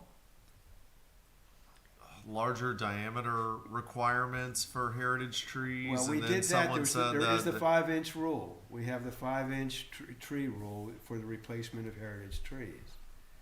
For every 12 inches of heritage tree there is in diameter, an at least 5-inch diameter tree has to be replaced. So if a tree is 24 inches in diameter, you got two you 5-inch two 5-inch trees, Mhm. 36-inch tree. And it isn't there a is- and it's in distinction? the ordinance. Isn't there a distinction between the two lists too? Isn't there a scenario where you have to, if you're doing a heritage tree, you gotta replace it with a tree from list 1 versus list 2? We have that, and some of the wording here is, used to be may do, but it's shall or will do, you have to do it. Because that was a question, I don't know, I have no idea, can you go get a 5-inch,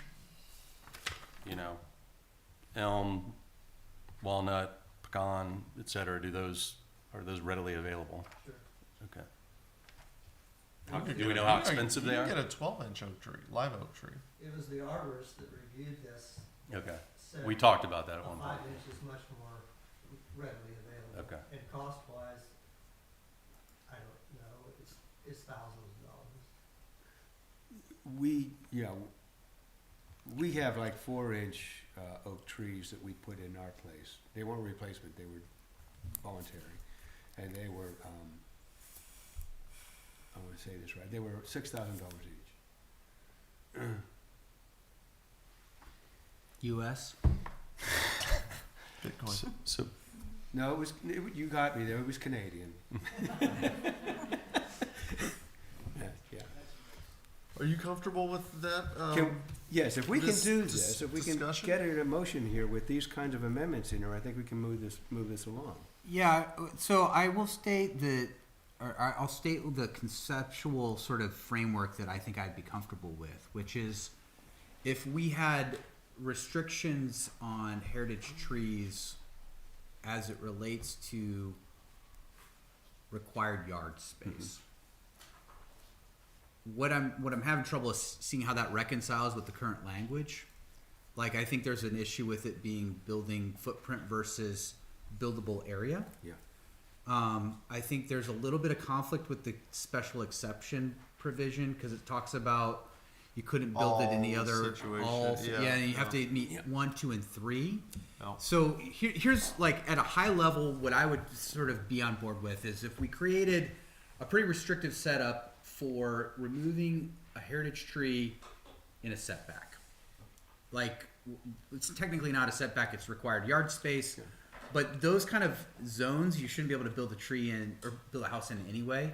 And so that would be conceptually like, I don't see an issue with that. That's where the exception is required.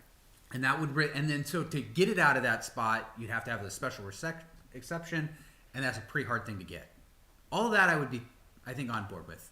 And then I would allow for, in my view, if you want to take out a heritage tree anywhere in the building footprint, whether it's, the buildable area, whether it's specifically the building footprint that you have on the first day that you file your building application, or you do an addition later or whatever, you can take the tree out.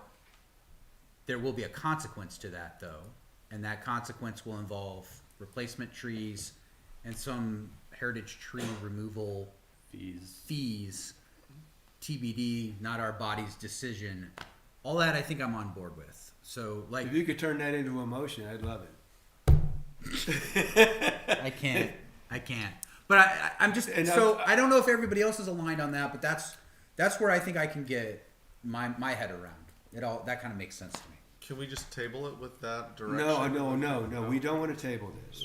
If we can move this thing forward, this is waiting for city council public hearing.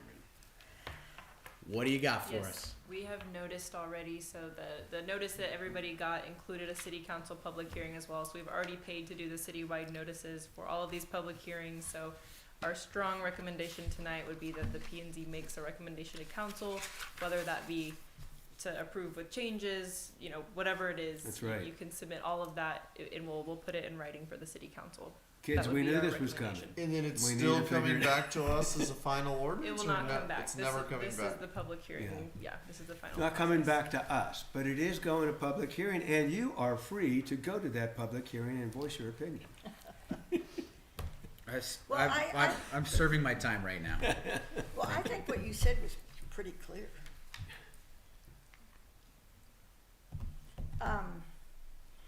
And I would just add that I would like for the, I don't know, the city council, I guess, to look at F regarding the diseased or dead trees. I mean, the other thing is, oak wilt kills these trees sometimes. Yeah. And why should the homeowner be penalized for a death beyond their control and be forced to, I'm with Jeannie on this issue too. Yeah, that's crazy. This whole F thing Crazy. needs to be Okay. redesigned. So you, F, yeah. just to be clear now, this is on the books right now. This would be a change to the ordinance that is not Yes. part of the original recommendation. But it's okay, if you wanna stick it in there, Well, you're revising the whole Yeah, ordinance, why yeah, not? we, we're talking about this ordinance, if you wanna do that, we can do that. Mr. Rhodes, are you on board with what you're hearing there? Thanks for putting me on the spot, Dave. I mean, I am not super on board, I suppose, with sending something with so many potential changes and saying, like, we like this based on what's going to be a completely different document. I mean, I'm happy to play along if that's what the will of the commission is, but I would much prefer see it and have a chance to actually look at it. I mean, I think We have a 14-page ordinance here, or a recommendation, okay? We've seen most of it more than once, okay? There are changes to it that have been made since the last city council meeting, and they're good changes. But, one way or another, this has gotta get off the blocks.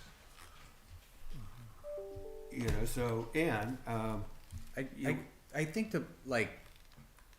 I understand Mr. Rhodes' concern because it's effectively like what I would approve is not what's written here. So it's like saying, I approve this except if it wasn't like this at all. And that's a weird thing to say. Yeah. So, and the devil's in the details on a lot of this because I think one issue that's unaddressed that still remains another concern of mine is like this critical root zone concept. Right. And how does that impact? So I could have said the conceptual thing that I said earlier and Right. made a motion that we approve it with those kind of adjustments. But then what does that mean when somebody goes to write this up with the CRZ part? Yeah. Because I wouldn't want us to set up a situation where now it's not really a 10-foot side setback. It's actually a 30-foot side setback because somebody has a heritage tree that happens to be within that 10 feet, and that critical root zone now has created another 30-foot bubble that they can't build in. Ashley, I'm gonna ask you a question. Part of, the difficulty, I think, of doing these things is whenever we go away from our meetings or with our recommendations, our discussion, and then staff takes them and to legal counsel, and legal counsel then makes changes to the code here, that draft up changes to the code. We don't necessarily see it again until days before, the next meeting. In the interest of trying to feel comfortable that what we're recommending here is actually abided by, can this go to legal counsel quickly, be turned around into some kind of a draft code that we get to review before it goes to city council? I don't know that I would be willing to make a bunch of changes to an ordinance based on a recommendation from this body until I get direction from city council to actually make those changes. Right. I think how we'd probably proceed with this is we'd write up the recommendations very clearly here's what they have recommended be changed. And we do have the place on the website where these are all currently housed. There's a public notices section with all these public hearing documents. And so what I believe we would do is post, you know, they all went through public hearing at P&Z, here were the recommendations made, and we'll take those to council at their February meeting. Okay, then, can that posting be expedited so that we have an opportunity to review that posting and feel comfortable that our recommendations are being represented here? Sure. The good news is when we sent out the notice, we put it for this meeting for the public hearing, but we put it on the February city council meeting. So that gives us over a month because the January city council meeting is next week. So Right. I'm confident in the next week or two, we could have that recommendation written up. We could have it all ready, posted to that website. We could send you all an email when it's there, so you know you can go take a look at it. And then you're welcome to submit comments through the public hearing process for city council as well. So you could, Well, you could the then- thing is that, you know, if in fact, I wanna call it, you know, I wanna make a change, if I see that the recommendation is not in what you're suggesting, you know, then I'm gonna wanna do something about it, before anything else happens. I will say what we will need is very clear direction from you all on what your recommendation is, because we've heard a lot of talk about it. I wouldn't Right. want to just say right now, you know, approve the recommendation with the discussed changes. That's not going to be enough There's information. nothing I for like us. more than sitting back and watching us go through this again. Right, but we are going to need those. We are going to need those listed out so that Alright. we can write up that recommendation, and we know that it will capture everything that you all are intending Okay, it well, for. largely, I think it can be fit into a motion, and I just need to get that motion to happen, so that, and that, is what's being discussed here, is that agreeable to the folks here? Yeah, I mean, it feels weird. It's part of just the construct of city government, but, you know, it would be great if we could make changes and review it again. I understand that we've got time sensitivities. I mean, I think we could try to spell some of this out for staff and, you know, really at the end of the day, city council's, you know, the last word, so we can read that and we can send emails to city council and say, here's my opinion as a, you know, planning and zoning commission member, and they can take it or leave it, I guess.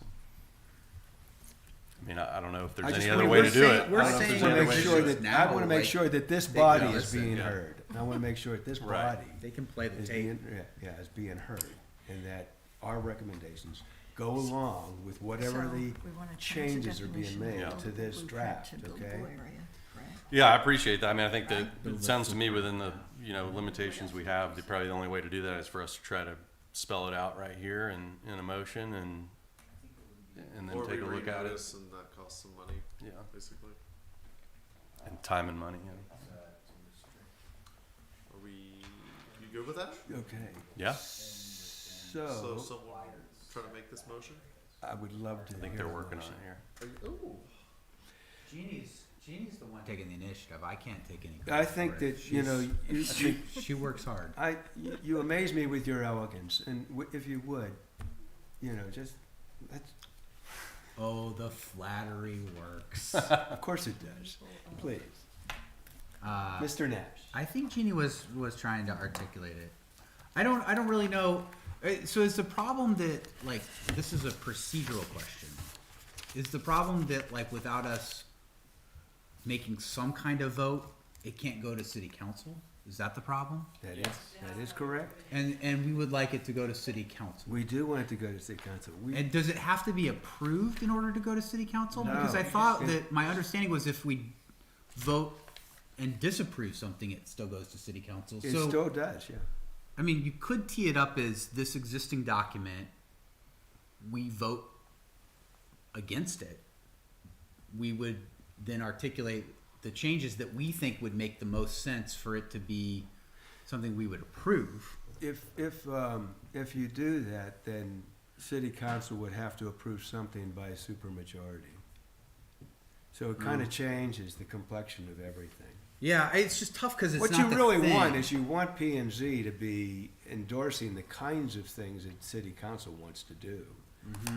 You know, we're supposed to be doing the fine detail and providing it to city council for them to say, well, these guys have thought this out. So, I mean, I feel bad that I don't want it to be delayed. I really don't. I would be willing to like jump on the committee to fine tune the language of what we're talking about today. I wonder how that can happen.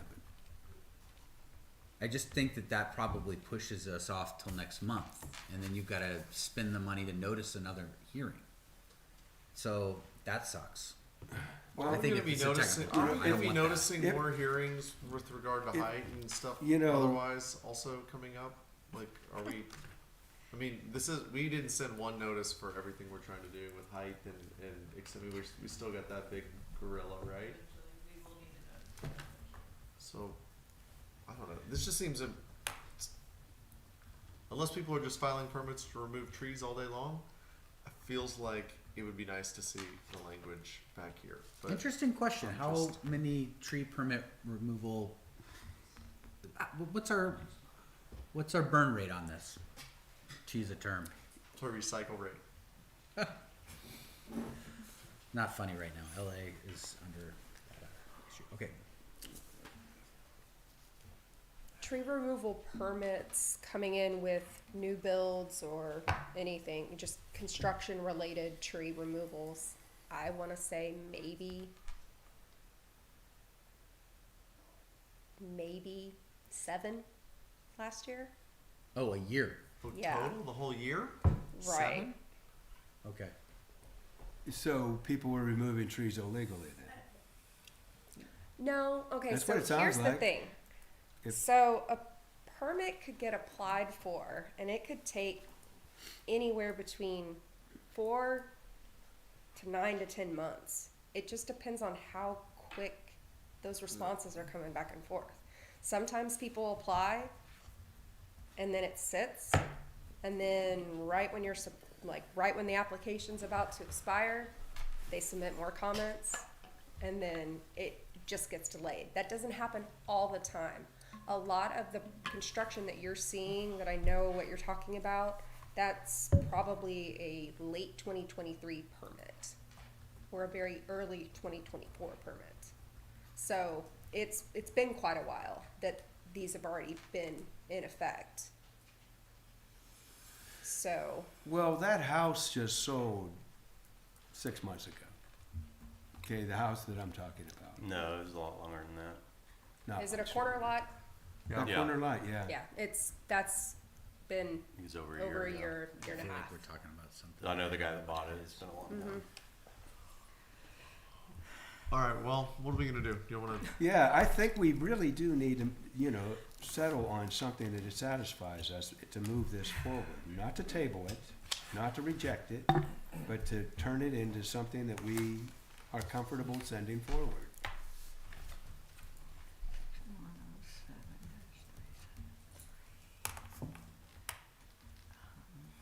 I think we're waiting for your eloquence, sir, or Well, your yeah. feedback. I think Jeannie's working Now, over here. If Yeah. Mr. Nash wants to participate in the process of recodifying, maybe there's a way we can make that happen. Want to overstates it. I was offering to help with it. There's just so much you'd have to change on this. Yeah. That's my issue. But I guess what I was trying to say is like, I think I would be on board with something that would capture those concepts and limit it to that. And then it would have my support. But like, maybe you don't need that. I mean, you could just say it's what's in here, make whatever adjustments, and my one vote against it's not like it's not it. And I'll clearly state on the record, and city council will understand. Like, I'm not anti. For the record, I'm pro tree. I am pro tree. I love trees, and I'm just saying that the way I see it being the most effective would be to just limit what we're restricting to the required yard space. And any removals in that would be highly restrictive, and like that's the concept I think makes a lot of sense. Well, turn that into a motion. I think, Well, I don't know that it matches up with what's written. like what's in the. No, what I'm ordinance. saying is that, you know, you take what is being proposed here and you say we approve, the motion is to approve this with these conditions. And the conditions are that, you know, that we talk about, Well, that's the part that I guess I have trouble with is I wouldn't say I'm moving to approve this. Yeah, It would be like, I would be in favor of, or I would move to include additional restrictions on heritage trees as they relate, or as they might exist in a required yard space. The difficulty though, and so the reason why I still don't even know what that means is that we have a side yard requirement that's a variable, right? It can be anywhere from a minimum of 10 to whatever, but like a no less than 25 total for the sides. And so what does that mean in this sort of world that I'm imagining? I don't know. Would it just be like we do a 10 minimum for that space? I think it's what you pick. And that's why I'm like, I'm just not sure what all that is. It's like a lot of detail that you'd have to get written down. I'm not trying to be difficult. I was actually, what I'm trying to do is sort of say where I could like meet you guys on this. And I think we're not far off, right? It sounds like we're pretty close. no, I don't think we are either. I think we're really, I think that the changes that we're talking about are not particularly substantive. It's just, So, would it be possible to, meet your concerns by saying that we would, Recommend inclusion or adjustment of yes, this? of this proposed ordinance to one, change the definition of building footprint to buildable area. Number two, refine the verbiage associated with section 107-373, removal of protected trees. Section A, number 2, which is on line 201. Where you have the specificity of requirements for removing the tree. That's one of your concerns, right? Is this section right here?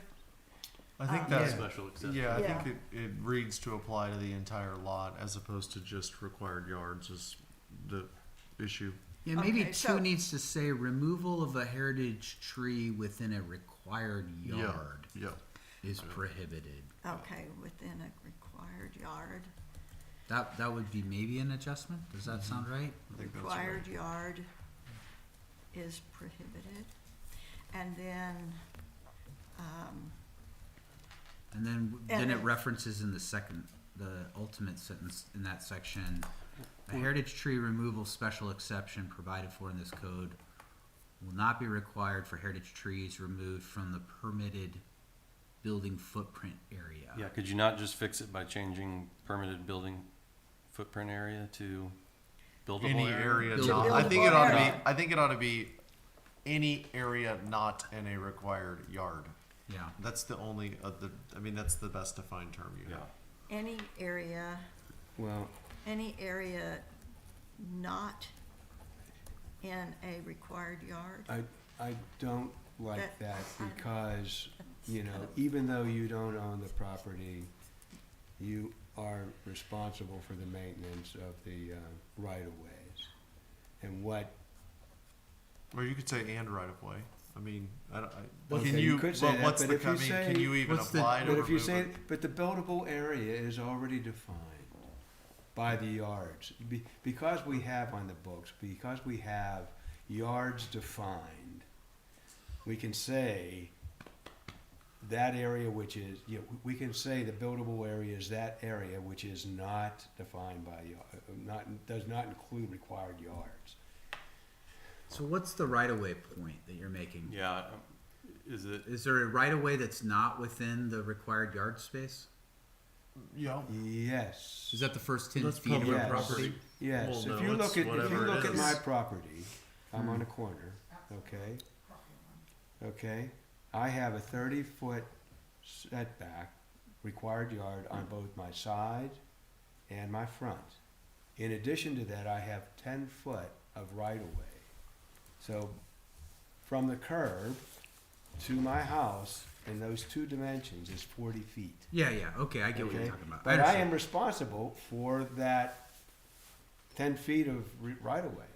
You know, I Sure. maintain that. That's my stuff, you know, so. But it's not buildable area. You know, that's what I'm saying. You know, there's required yard and there's right-of-ways, and then there's buildable area. I think Yeah. technically So the the required right-of-way yard is- starts at the end of the right of way? Well, So you have That's 10 right, feet yeah, in it. yeah. It starts at the end of the right-of-way. yeah, I'm not opposed to that. That's what I think everybody's already Yeah. conceiving of as part of the Yard. setback or required yard. So I get the distinction you're making. I don't think anybody's opposed to that concept. Well, I'm not opposed to that concept. I don't want to speculate on others. I would love Yeah, to I use buildable definitely. area more in our code.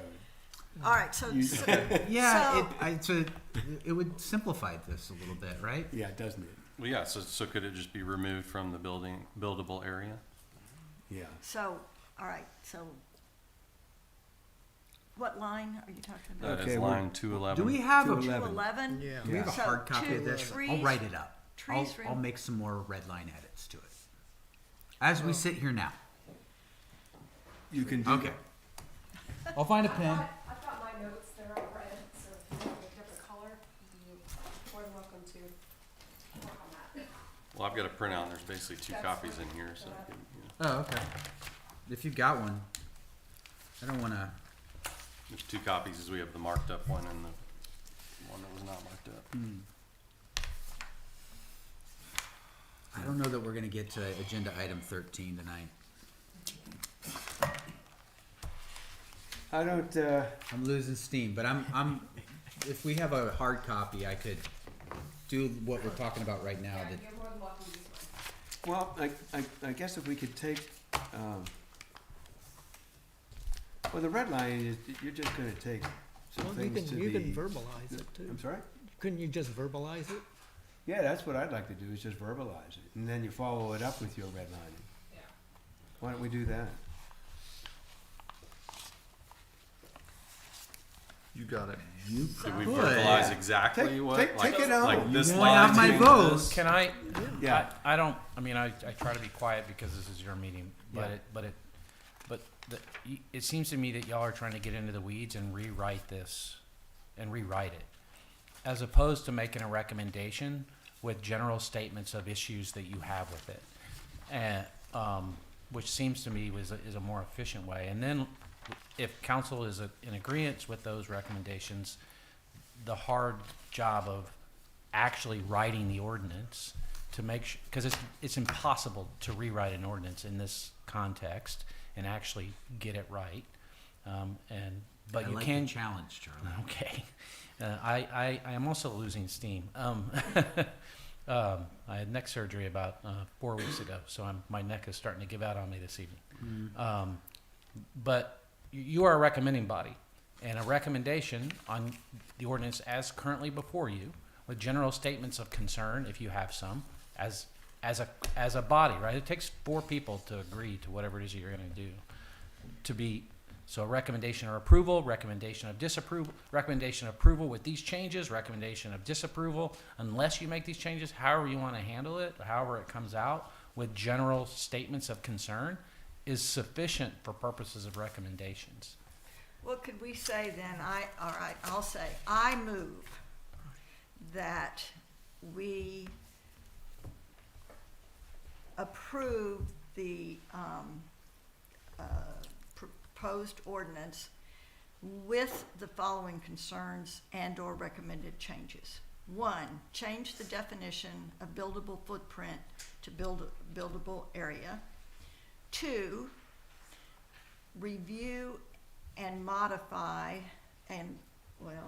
review our concerns regarding section 107-373, removal of protected trees, section A2, the removal of a heritage tree is prohibited unless a heritage tree removal specialist, blah, blah, blah, blah, blah. Please city council review and modify that section. The third change that we would, To building area versus building footprint as Yes. well. the third Buildable area. concern we have is with section 107-375F. We would like, we would like the city council to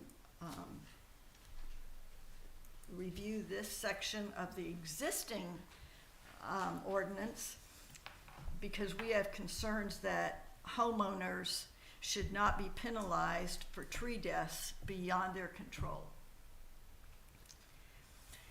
And that is my, Can I offer one friendly amendment to that? sure, That city council also address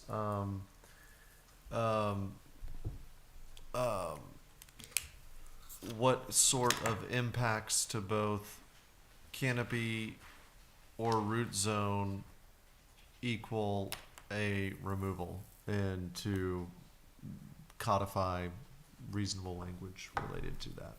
Which we think was 50% Which we at think one was, point. which we think was We- here. we- From the- from the author, Put the yeah. 50% back Yeah. in. Put it back in and Yeah. yes. Okay, That sounds like a motion. that does sound like a motion.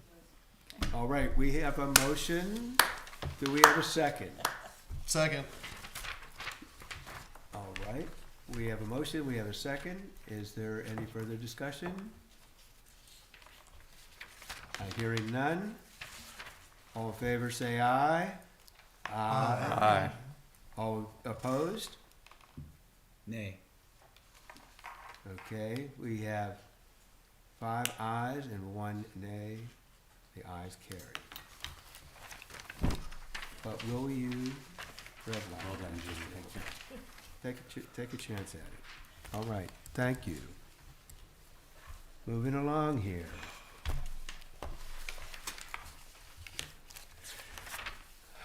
I'm gonna open, okay, public hearing and discussion. This is, item number 5 under public hearing. Public hearing, discussion, and possible action on the addition of section 107-81 fences to the city's code of ordinances to provide for standard allowable fence height of 8 feet and for a special exception for fences exceeding 8 feet in height. I'm gonna open the floor, public hearing at 8:02.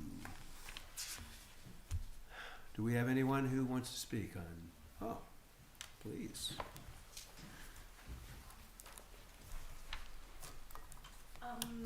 Sandy Keller, I live at 307 Inwood. I looked at the proposed ordinance. I also went back and looked at what you discussed in your October 2nd P&Z meeting. And then I also looked at the recommendation CRCR did.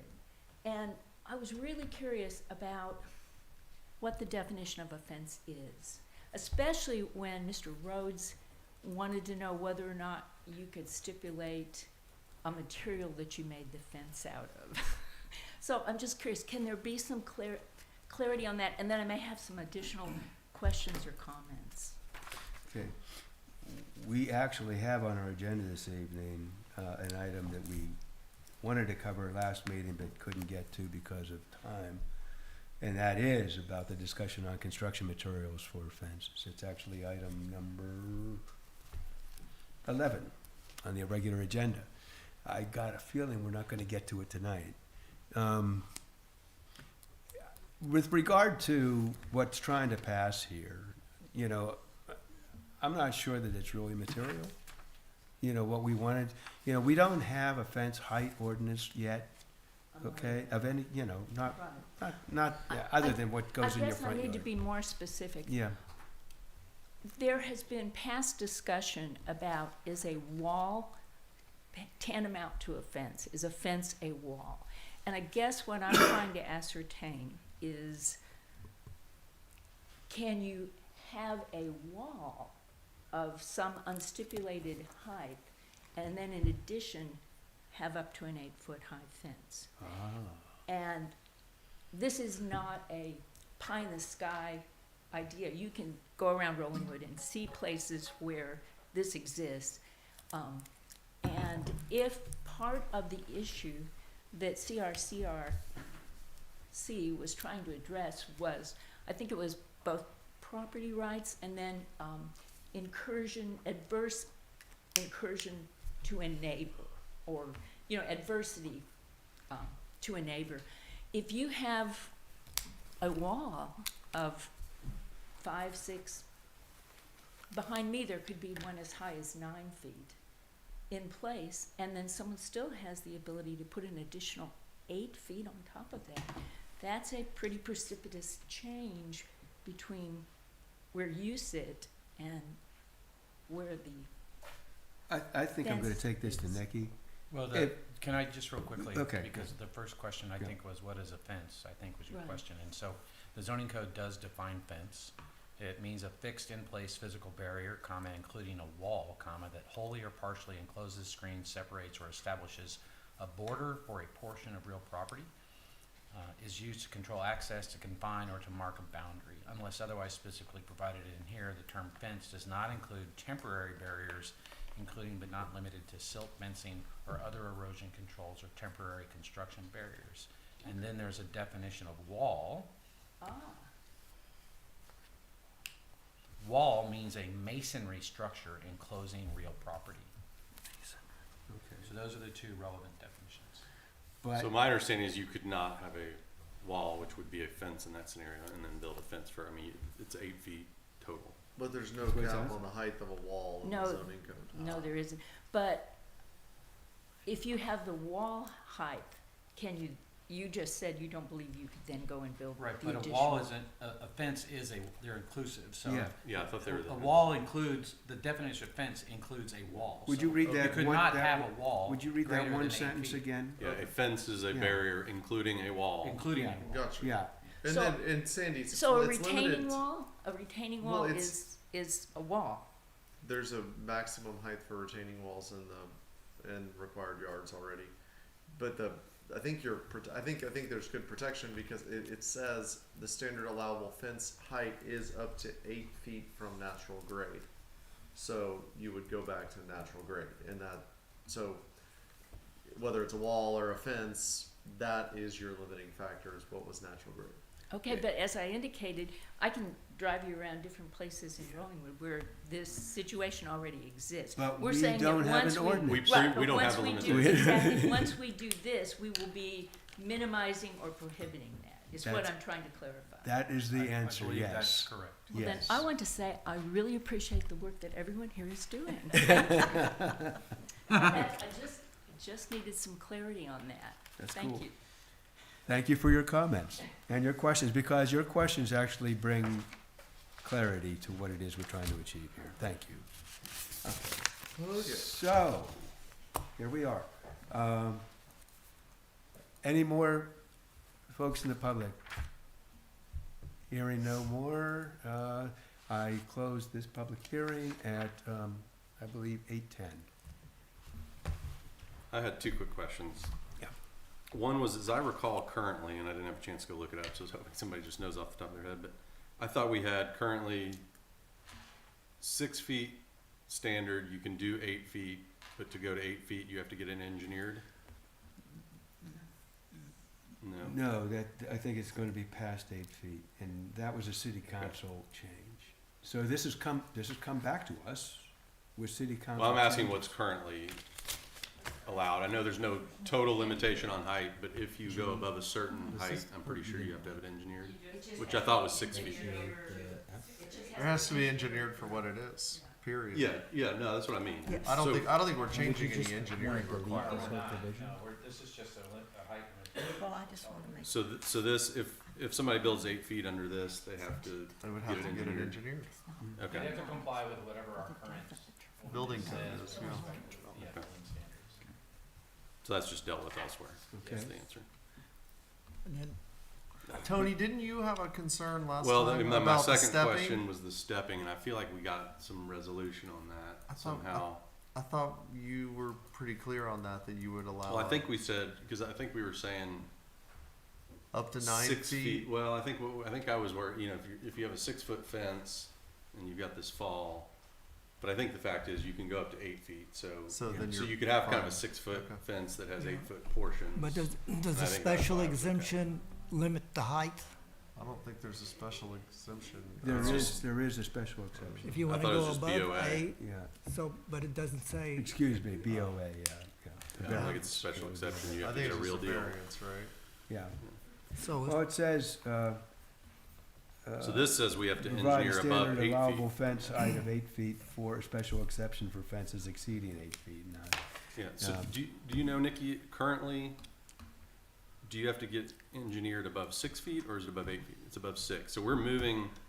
So we're saying now, new code, you can build up to 8 feet without engineering. My question I is. think that's just a building code thing. Well, I think, then maybe it needs to be removed from here, because in here it says where does it say? it says engineer? anything exceeding 8 feet is engineered.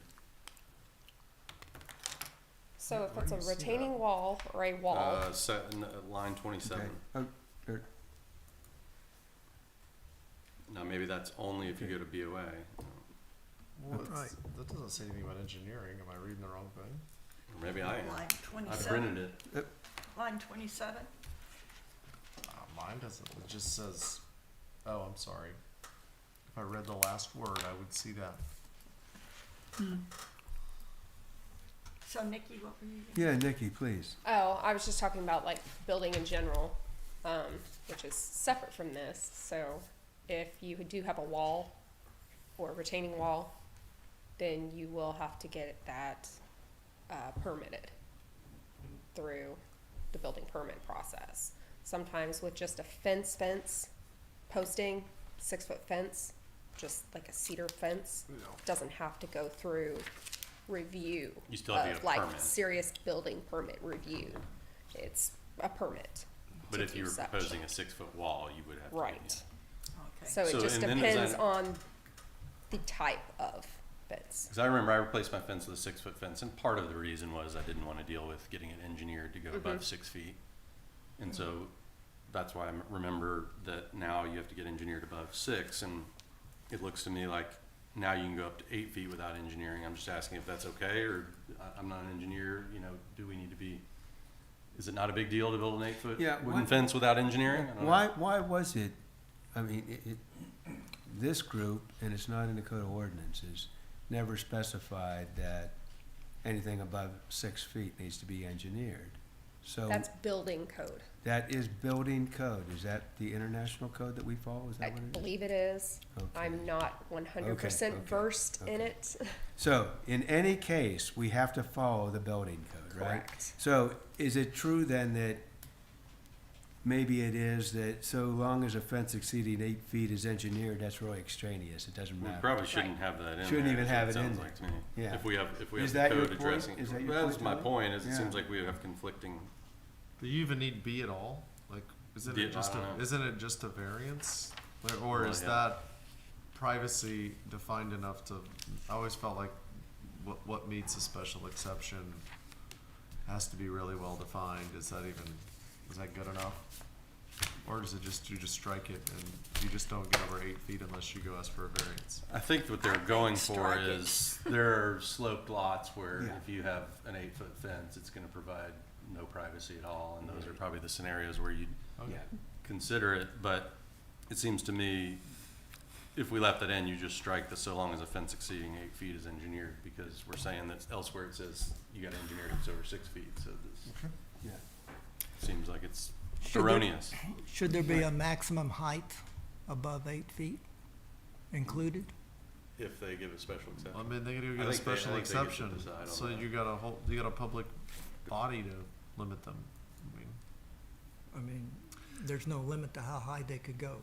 well, you could ask for the moon, but you're not gonna Yeah. get it. I think somebody would go into, they would, probably the scenario you're gonna have is somebody's on some crazy slope, and they say, everybody drive, like on Edge Grove, everybody driving down Edge Grove can look right at my pool, the fence does nothing.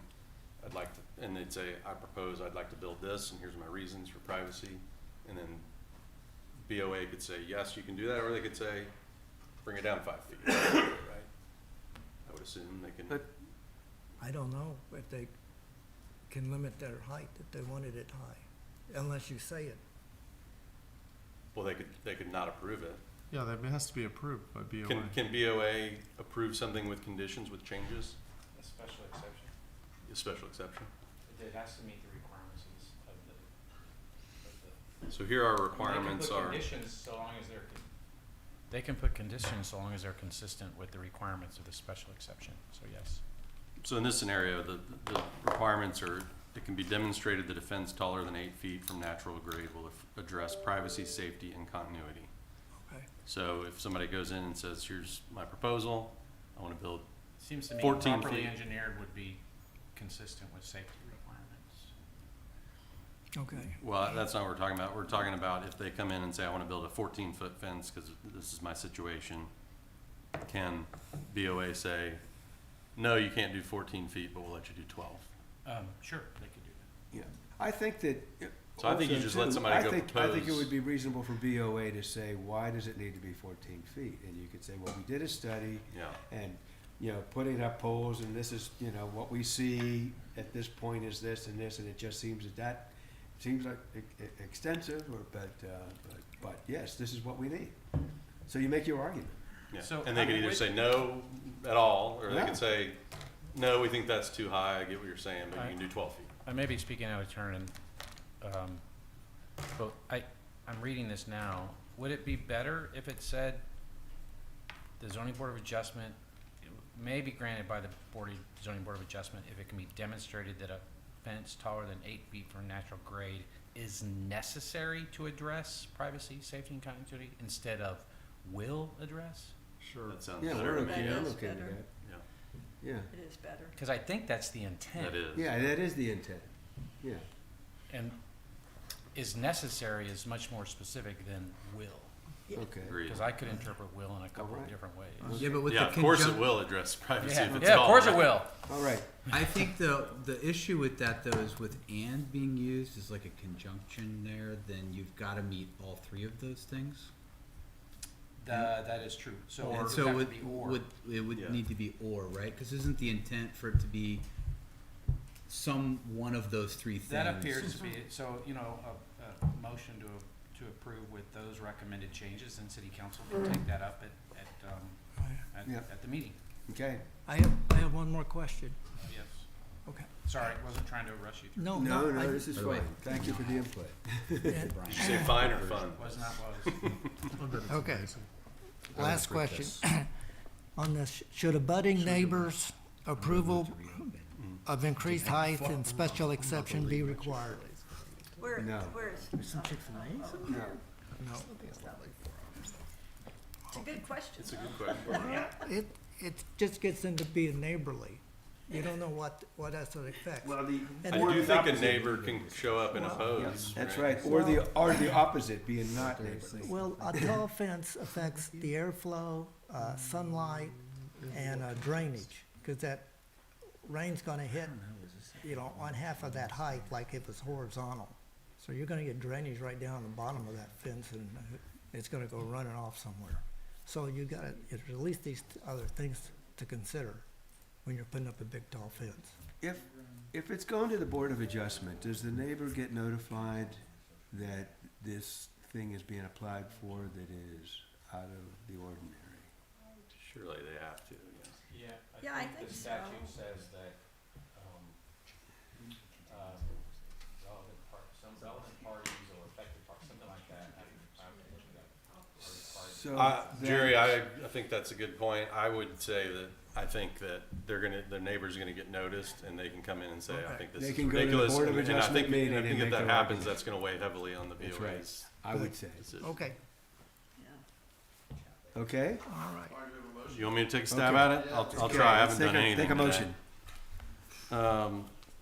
All right, I would move that we approve the ordinance with the following recommended changes in section 107-81B starting on line 26.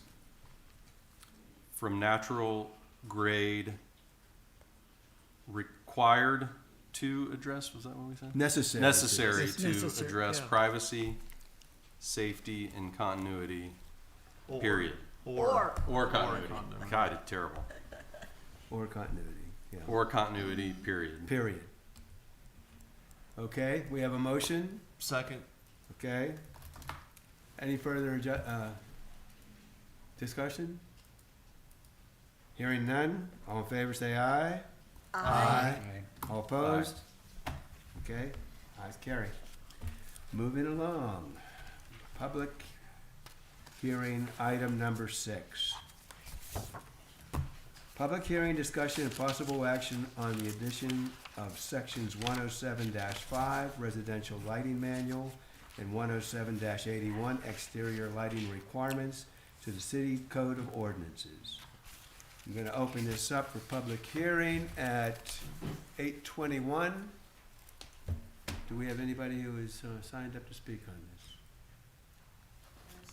We have not, okay. Seeing no one here, I'm going to close this public hearing at 8:21 and open this up for discussion here with the commission.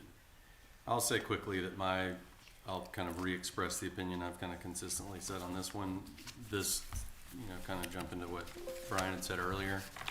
I like to try to solve problems that are problems. From my perspective, I've heard, literally nothing about lighting being a problem. I know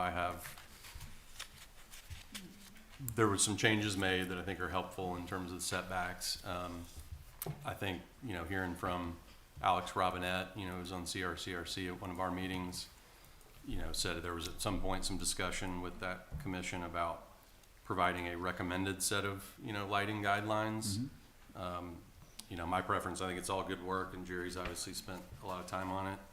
My personal preference would be to say, here are the recommended guidelines, and then if neighbors have a dispute, I hope that would help work it out. My concern here is, you could have somebody who's just wanting to be difficult on a neighbor going and saying these lights are off and their neighbors have no issue with it at all. It could be somebody that lives across town. I don't know. I just feel like we're really getting into the weeds here with a bunch of requirements that I don't feel like are solving any current problems. Yeah, I agree 100%. I've been thinking about it, and it feels like a solution in search of a problem that I don't think exists. And I mean, I agree with almost all of it. I think it is certainly a great best practices manual, but to have teeth and enforcement, it just, and especially I've been walking the neighborhood in morning and evening, and which I've always done, but I paid a lot more attention to lighting, and I can't hardly find a single house anywhere in the neighborhood that complies with this ordinance that exists today. So I think it's good. I think it's good work. It feels like a lot of enforcement, opportunity to be gamed by someone with a vendetta, and it just doesn't feel like a problem to me.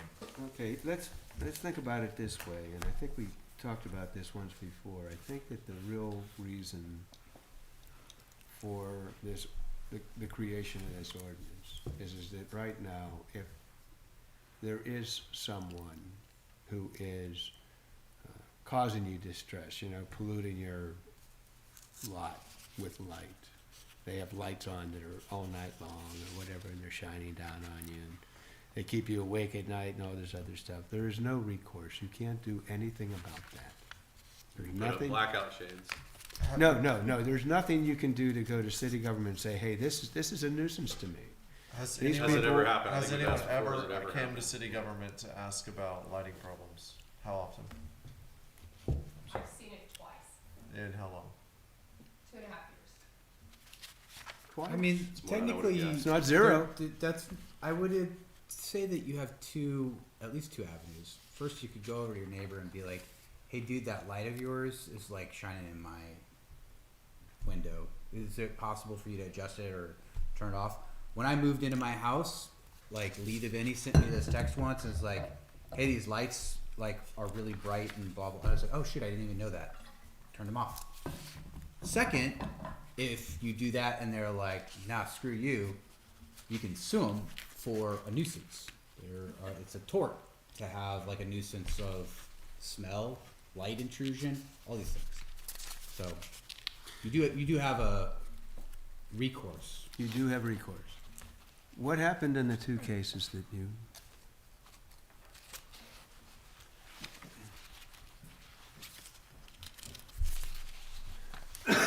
Within both of those cases, they went and talked to the neighbors, or we contacted the builder and let them know, hey, this is what's going on, and it was fixed. Good Or to know. addressed, Good to shall know. I say. Okay. Yes. Good address. All right.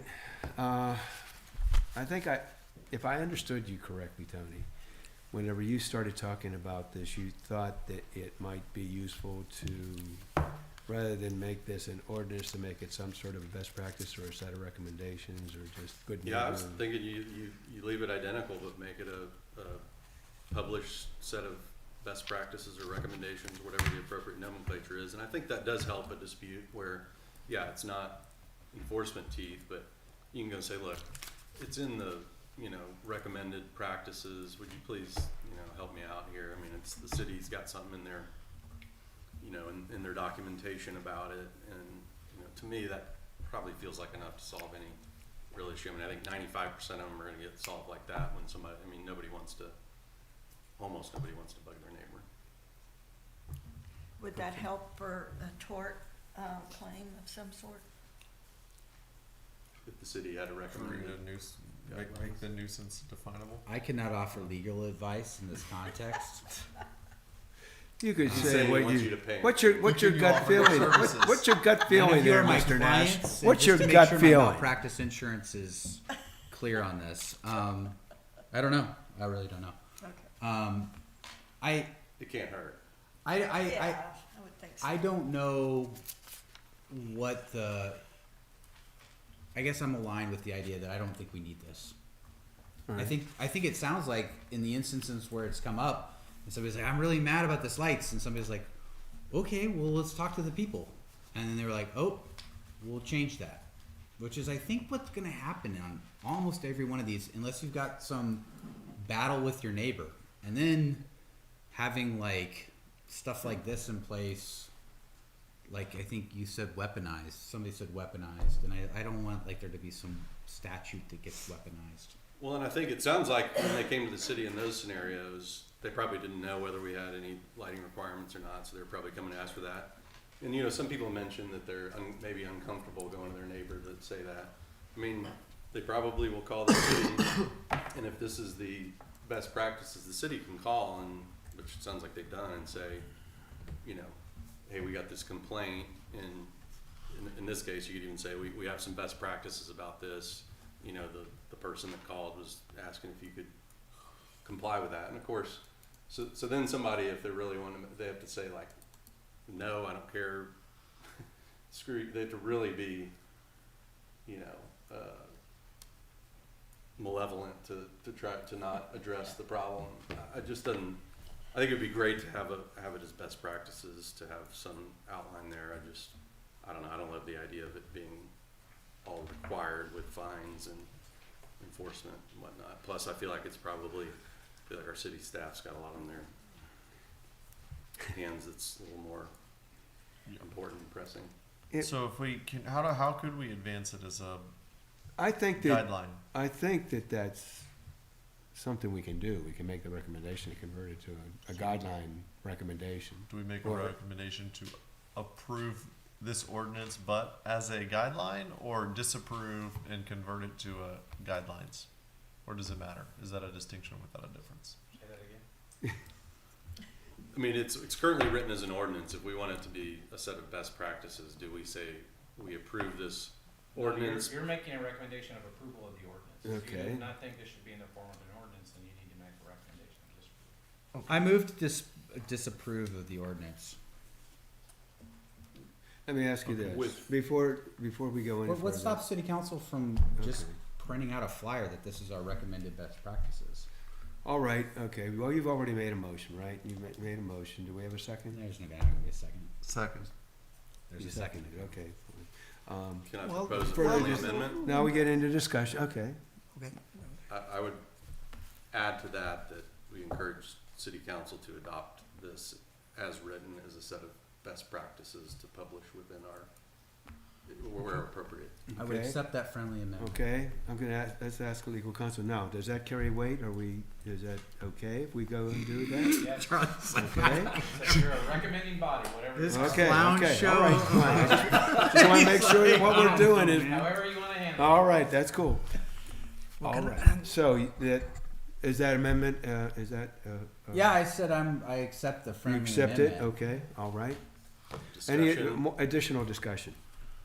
Yeah, what was the CRCRC's comments on lighting?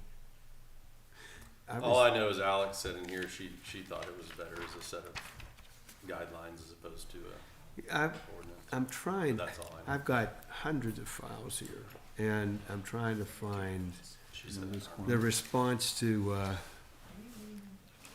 the survey on it. What did the people say? Because what was, I was given the chore to do, and yeah, Do you want me to move to adjourn? Turn. well, city council can still do I it, want you to feel better. ordinance. I want to yeah, I thought there was clarify the some, record on discipline, but I basically approve of what you proposed, but I just have it, I wrote it up. I think the survey did not have a lot of support for a lighting change. Was my Yeah, that's what I'm was trying We to- went back to I don't we know where to discussed find- that where is the when this survey first on came this? up. I'm trying to find my notes on it, so, 'cause I. It's where? I'm Oh. I'm on the CRCRC's webpage. I went to the Something about comprehensive plan lighting. webpage. I can't find the survey results. It tells me I'm access denied, which may say something. Am I- Does that mean I'm? Yeah. Where do I go? The document center, there should be a button that says document I was there earlier. Let me find that. I got to run, but I'd love to vote on this if we have yeah, I want you to vote on it. the will. I'm not sure I understand, the guidelines and practices are just, Well, it's So not seriously, this is the enforced. document Well, it's like center? in that tree ordinance, there was at the beginning, there was some, Okay.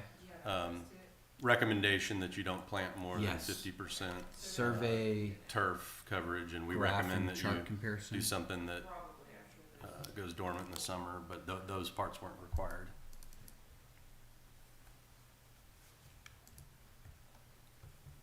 Perfect. Thank you. Okay, well, Can we vote? yes, we can vote. All right, we have a motion, and a second with the, friendly amendment. All in favor say aye. Aye. Aye. All opposed?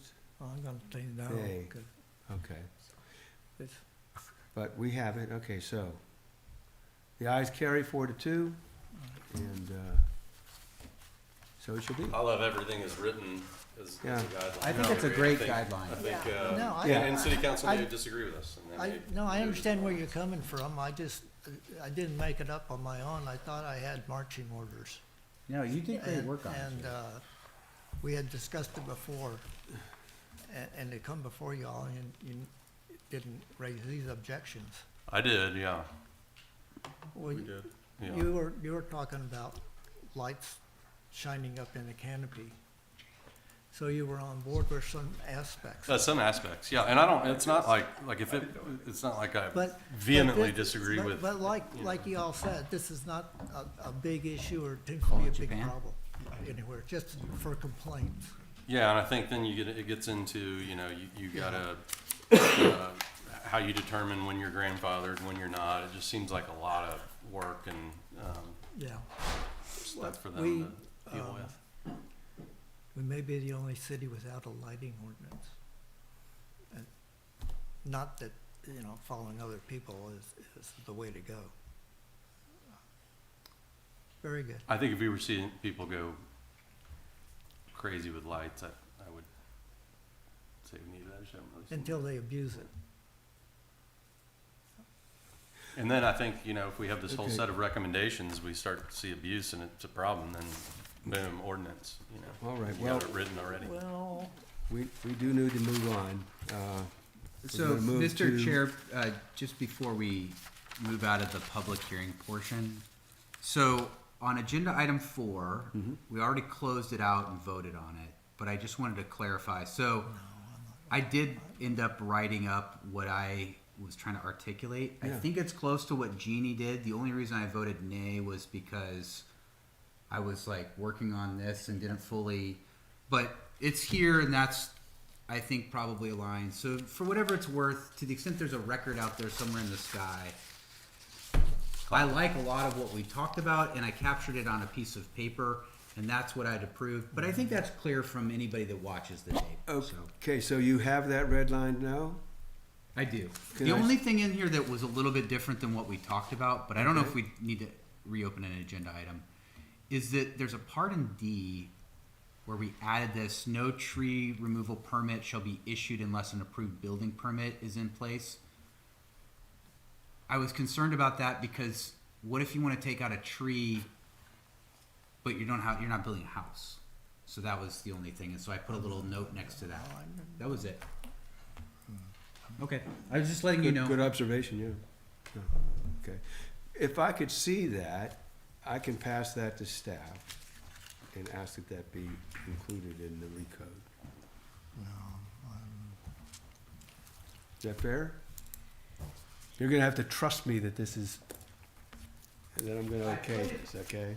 For what it's worth, people can inspect, and I highlighted in green what I did, Okay, so that it's clear, and I put in little notes. all So- right, okay. Okay. I'd like to take this home and look at it. I'll bring it in tomorrow. That's his document, you need to ask him.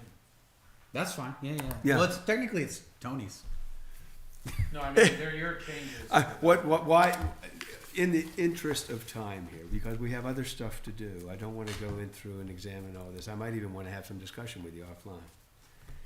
Not a quorum, just some discussion, Sounds good. clarification. Yeah, there's no Oh. impact, I mean, Yeah, there's no impact. there, I mean, Motion's the motion. the Yeah, motion- what I did has no. I just wanted to tell, like, there's a record that somebody may read someday That's or right. listen to, and so I was just trying to. You're worried about your I- legacy. No, I also want Jeannie to know. I actually I supported everything she said, but I was trying to like capture it in writing Yeah. on a piece of thing. So that's all. Okay. When someone speaks at Can you your wait till funeral, tomorrow? you wanna make sure they get this. I don't. right. Yeah, they'll bring this up for sure. I'm sorry? The motion is the motion. Yeah, that's right, I get that. That's really not gonna happen. I get that, okay. I'm All right. good. All right. So, apologies for the digression. It's fine. Okay, let's go to regular agenda item number 7, discussion and possible action on structures in required yards. And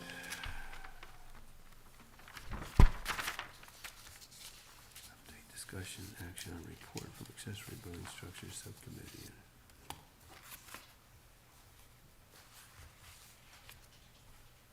Okay. You have, Are 7 and 8 related? yeah, that's what I'm looking at. Update and possible accessory building structures. Okay, now this is for the, this is what your subcommittee is to report on, right? This other, the structures and required yards is what the CRCRC was making a recommendation. I went back to a CRCRC meeting to get clarification. That was my homework. And from that came the document that you have recommended from September 10th CRCRC meeting, structures and required yards. And the CRCRC recommended these things. For HVAC, they would be allowed in required side yards with vegetative or structured screening from public view. Not allowed in a front required yard and allowed in a required backyard. That's air conditioning HVAC. A generator, not allowed in a required side yard, not allowed in a required front yard, allowed in a required backyard. Okay? And pool equipment storage, and I presume filters and devices that support the pool. Not allowed in a required side yard, not allowed in a front yard, but allowed in a required backyard. So those were the CRCRC recommendations. They're here before us as to whether or not we agree and want to pass it along such. Well, as I stated the last time, I disagree with the HVAC outdoor unit in the required side yard. Because it usually has got to be a foot away from the wall, and it's about 3 foot square. And in your 10-foot setback, you only have then 6 foot away from the property line. And to me, that's too close, too much. It goes in with the house. It can be designed with the house, and provisions can be made for it to be out of a 10-foot. Or we say, because the side yard could be 12.5 to 15 foot, we could say that AC unit is not allowed any closer than 10 foot to the property line, side property line. Yeah, I like that. I'm kind of on the opposite end of the spectrum. I think all these should be allowed in the side yard. Oh, Yeah. okay. It was an interesting I'm happy meeting. to It was an elaborate interesting on why, meeting. but, Yeah, it was an interesting meeting when CRCRC discussed all this stuff. And a lot of the logic behind allowing the air conditioning systems in the side yard was because even with heritage homes, no changes made, the air conditioner's already in that side yard, and if it's 10 feet or even if it's a less than 10-foot side yard, there's still an air conditioner in it. It seems to be pretty much the standard place to stick an air conditioner. And I don't Okay. hear them. Now, the reason why generators were not allowed in the side yard is it was thought that generators are much louder than HVAC systems. And even though there are some of them sprinkled throughout Rolling Wood inside yards, for the most part, people are putting them in their backyards anyway. So it was, Based on, When we say this is back- just observation. yeah, mine is my side yard. when we say backyard, we're talking about the required Required backyard, setback, yeah. the 20 feet. Yeah, all of these things outside of the required yard are permitted. You can do that. I mean, if you have. You can put it wherever in the buildable In the area. buildable area, yeah, you can Yeah. put it anywhere you want. Dave and I want a buildable area Yeah, definition. I presume that if you wanted to put it in your front yard in the buildable area, if you wanted to, you could do it. It would be pretty ugly, but you could do it. Yeah. No, it's not allowed in your, I don't think it's allowed currently. no, not in the front. Not, well, I don't know where that would be written. If that's Yeah, written somewhere, the I haven't seen it. I distinction don't remember being seeing like it. required front yard, which Yeah. is 30 feet. Yeah, And I think what you're saying is you could have it in front of your house if there was a space between house and. as far as I know, there's nothing that says you can't. well, it's 10776, whatever that is. But anyway, Yeah, they're building out to the building lines now. So the only yard you have left are these required yards. And that's where to me, they're getting more and more precious. Now, they're gonna fill them up with all kinds of stuff, it's gonna become almost a junkyard, I got you there. But if you give them enough room, maybe there's room for some greenery or landscaping in there. And that was my major point, because your trees and your canopies are going away. You can Google the map and see what's left on these houses when they build out to the property lines. And all you have is a little perimeter of green that's left. And some of that's going away with drainage. So to me, it's getting more and more important that it's be maintained, or at least give them the opportunity to put something in there besides kayaks, junk and stuff. And as big as some of our yards are, we have good sized, minimum is a third of an acre, and most of them are bigger.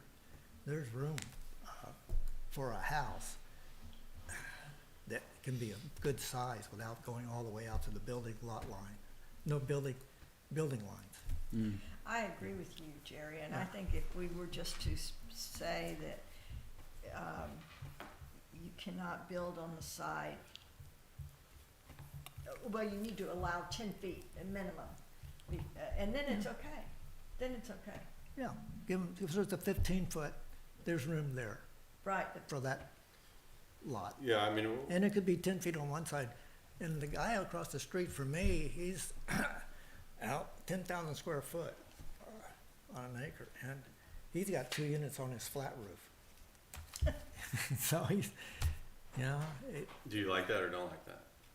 Well, I walked out one day and I heard something idling, like I thought it was a pickup truck with a diesel on it. I had walked up the hill a little bit and I saw there's 2 units up there.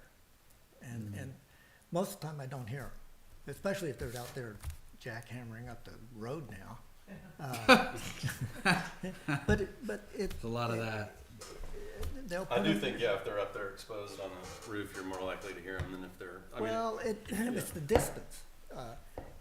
They're 30 feet away. They're way back there. So that's, the distance makes the difference. I mean, the house they're building next door to us, the 10 feet, there's a 10-foot setback. And they're inside that 10-foot setback, so they're really like right on the property line. and do you hear them?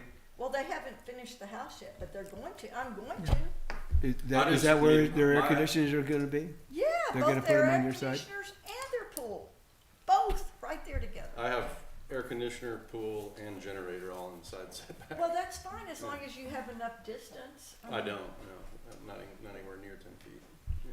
And I don't know, I'd have to ask my neighbor if she hears them, I've never heard anything about it. And then I've got another AC unit in the other side setback. One of them probably does have 10 feet, that one probably has Okay. 10 feet, and I've Well, screened them because I prefer the aesthetic of them being Yeah. screened. But I'll tell you, I have, my rear neighbor has their pool equipment right next to the pool, which is right across the fence from me. And boy, do I wish that it was in the side setback, because I hear that way more than I hear my own pool equipment. Your rear neighbor?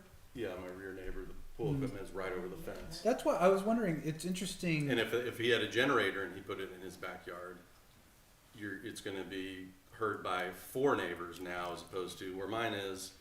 Granted, it's close to the relatively close to the neighbor's house, but I have, my wall, a fence. She has a wall, there's one window there, I'd have to ask if she can hear. Generator doesn't concern me a lot because it rarely runs, and right, when all hell's broken loose and they're being used, I- nobody's worried about it. yeah. I just Speaking think of, that, it's as big as our getting lots are colder. now, I think we have an opportunity to give some people a little bit relief from that noise and that inconvenience. Yeah, I mean, It- I understand your point with the 10 Yeah. feet, and I don't, I And I don't think it's- vehemently oppose that for a new build, because it can be designed. I do wonder, what about and it's mostly the old houses like mine that have Well, it all on the side setback. but What like about when mine- my AC goes out? I mean, how do we? Oh, well, your grandfather, yeah, your grandfather always. Don't worry about That's it. when you, Grandfather. Yeah. your house gets torn down like mine will, Yeah. and they build it back. Well, they build it back maybe with a little consideration for neighbors and leave some green space somewhere. I just really don't like the idea of the loud stuff going in the backyard, because I think that actually affects more neighbors than the side yard. Well, I don't know. you've got people with pools. I was Well, curious about the distinction from Well, I mean, I've got CRCRC. my- I'm sorry. Okay. Well, maybe the we get into a noise CRCRC ordinance. report seemed to permit backyard but not side. Yeah. Was there? It was primarily around noise issues. And Okay, the 'cause they felt unsightliness. like backyard would be further And the away. unsightliness of it from the street. So, Okay. from the right of way. Well, that's where I got into the front yard being Yeah. considered more than any others. But, Well, doesn't everybody you know, have their? but fence? I don't think that we're in the business of regulating what you're allowed to put in the buildable area. Oh, No, I think as long as they're in the buildable area, we have to let them go. I mean, our Yeah. AC unit's on the side, but we're really far from the Yeah, property line. I think you're right, Dave. yeah. For what it's worth. So anyway, what I think we need is a motion that, I'm not sure that we're in agreement here. I don't think we are, actually. But there may be some room here, to put in This some was just sort of a. discussion. Oh, no, it's a possible action. Yeah, this is recommendation. Yeah, feel we're- like 7 and It's a 8 are- CRC recommendation. We have to do something with it. you mean we're gonna pass it to the city council? Yes, Isn't- aren't- that's what it would be, yeah. Yeah, Aren't we would. 7 and 8 joined? No, they're two different things. The other one's like playscapes. We- Well, the- they were The joined when we talked about them CRCRC before. the I mean, the way CRCRC, 7's written Yeah. and the way 8's written. yeah, I think the way we focused on 7 and the write-up that you did, and thank you for providing that, I didn't do my homework, Dave. Okay. I missed my deadline, and it was because I didn't have my notebook with me on the trip that I was on. Anyway, bottom line is, I was supposed to write up something similar for 8. When we get to 8, we could motion to table it. It's fine. Yeah, I was just Okay. gonna. This was not, what is in 8 was not considered by CRCRC. We did not talk about the placement of outbuildings. When we get into that. So, the placement of outbuildings has come up because of the playhouse issue and all that. Yeah, Okay? that's fair. I think we started to talk about structures. I actually asked city council if they wanted us to take it on, and we got turned down. We're too slow. Takes too long. This Ah, process, right? So, I'll say one other thing on my point. Yeah. Backyard versus side yard. yeah, There are some exceptions, and Jeannie, you might be one. I know you have the courtyard on the side, but there are far more people enjoying their backyards than their side yards in terms of hanging out, whatever. And to me, I want noisy things in the side yard. I don't want noisy things in the backyard. Because Okay. if my neighbor puts their generator or their pool equipment or their AC in their backyard, I'm far more likely to hear it than if they put it in their side yard, which is abutting my side yard, which is not used for a whole lot of anything. Fair point. okay. This came to the CRC as a staff request, okay? These particular things. Like, what do we do with this stuff whenever it shows up on a permit application? Okay, is it in, isn't it in? And And is it a and so we- structure or not, right, based on? I'm sorry? And there was discussion about whether it's a structure or not, because it's got a concrete pad. That was discussed at one point. Well, it was these noisy structures that were really the thing Well, of really concern. There was one we talked about, is it a structure because it's on a concrete pad? There was a Right. discussion. Yeah, about that. yeah. You're right. Regardless, HVAC, generators, pool equipment they were the discussion, regardless of whether they were on a pad or not. And then we waited, and we had a lot of discussion around this, because a lot of the same discussion I'm hearing here, like, yeah, I prefer it to be in the back, and now it's really better in the side yard, there's older houses, there's newer houses, all that. And then you get into, there's the required yard, and then if you go 2 feet beyond the required yard, now you're 12 feet in, you can put your air conditioner and you fit in, you touch it. Did it make any difference? Did it matter?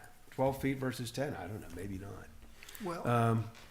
Well, technically, if noise is the issue, you can dampen noise with walls. And if you say something Fences. like we did or we tried to do on the light foot candles at a property line, you could say no more than 30 dB at the property line. 30 dB is noise in an office. We And can, they usually, they come out about 60 to 80 dB. And so it'll take some attenuation. Mr. Chair, can I ask a yeah, point of order? Which of these next agenda items are the most pressing? Because I'm going to turn into a pumpkin in 7 minutes. all right. And I don't want to lose quorum, but I think if I leave, we do. No, That's or- easy. Oh, good. And I You have. guys can struggle on with that. No, I have a splitting headache. She has a bad headache, too. Well, we're almost at 9 Why would o'clock, you and get we a headache typically, from all this discussion? What could possibly have caused that? I think that the most important thing that we have here is item number 10, Mm-hmm. discussion, and I can hang up. I'll tell you what, let's do this. Is that okay? the one to approve a consultant to work on? Right, Okay. yeah. I just wonder if. Wait a minute, here. let me close this out. Yeah, of okay? course, Let me of close We this out, can't jump to okay. those. Go home, think about this side yard, backyard, all this other stuff. Let's try to get together in the next meeting. We'll try to hash this out and have some good discussion. We'll have more time because a lot of this stuff will have already been done, right? The hard stuff we did tonight will be done. So with that, I'm going to close out item number 7. We're going to jump right to item number 10.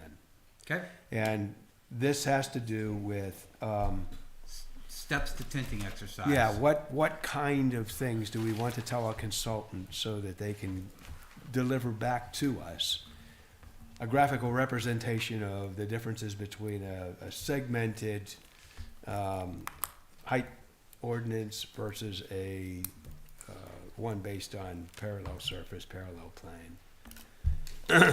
So I had, you have 3 documents here to look at. I had written the third one for the last meeting. It was way too much detail. People didn't care for that. So I rewrote a simple steps for tenning exercise.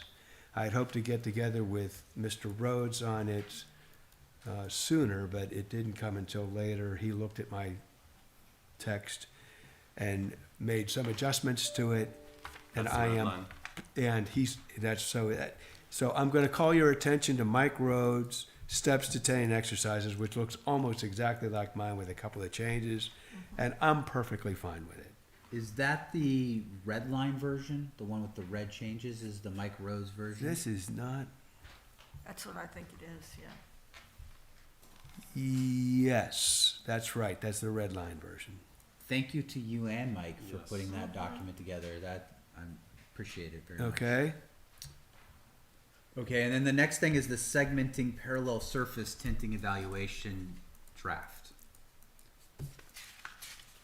No, That's- this That's is- just No, the no, old this thing, is that's it. the old thing. Oh, this that's is it, replacing this that. is That's it, the This is- old Yeah. thing. this is the This- thing, yeah, don't So pay. you've done the simplified, Yeah. the simplified version, and then Mike. So basically, it's document number 2 within the stack of 3 that you're saying you're okay with how Mike modified your simplified. Yeah, and I'm version. certain that Mike would be okay with it too. And I- this is, oh, I'm sorry. Go ahead, Jamie. And, I'm sorry. Yeah, of course. And this is just guidelines for the consultant. That's right. So that's But all it is. what I wanted to do was put sideboards on whatever it was that we were asking, so that we all agreed that we're asking for the same thing. Yeah. And that whenever the answer comes back to us, that the answer applies to whatever it was we were asking. So if we're asking these things, we can go to a consultant and say, this is what we want you to do. We all agree that's what we want. And since Mike was really kind of in front of all this with the segmenting, it was he and I that had the discussion around it. And when he saw what I had written, he says, this looks pretty good. I'm going to look at it some more and then I'll get back with you. And I got this the other night.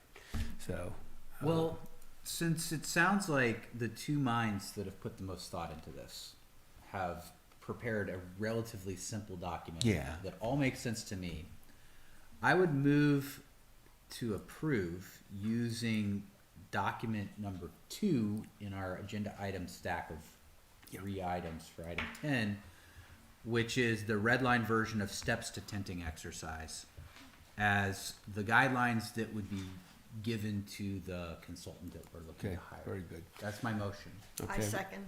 Okay, we have a motion, we have a second. Any further discussion? The only thing I'd say, I wish Mike was here, ask him, I remember at one, it says here on his starting from the building setback, front building setback of 30 feet. Remember at one point, he talked about those really deep lots where people started building, and he said you'd start maybe from where they proposed to start the building. So I was a little curious about that, but I'll ask him about that. Well, that's offline. his- But I'm fine approving. that's his Yeah, it's act, his adjustment, so Yeah. I wish he was here so I could ask him why. Yeah, okay, But I'm good. all Good with right, it, yeah. good. I'll just Okay, ask him about that. any additional discussion? Hearing none, all in favor say aye. Aye. All opposed? None, okay. What's gonna happen is now Mike and I are gonna try to find somebody to do this. So, okay? Did y'all talk anymore? I remember. was Oh, I haven't pretty- had any discussion. Well, I was discouraged our last meeting hearing about some of the requirements that we have to jump through for hiring consultants. With city council or staff You- or any just the of that? city having to bid things out and I guess the next step is that we get together with staff and then figure out how to get this. Does that make sense, Ashley? That's it, okay. I agree with you, Tony. I was discouraged too. yeah. All right. It looks like everybody's backing up. Do we have a motion to adjourn? All I'm saying is that, yeah, no other things here needed to be acted on immediately. I think that they can all hold up until next meeting. This was an ambitious schedule, ambitious agenda. Motion? I move that we adjourn. Okay. I'll We got a second. motion? Okay, all in favor? Aye. Aye.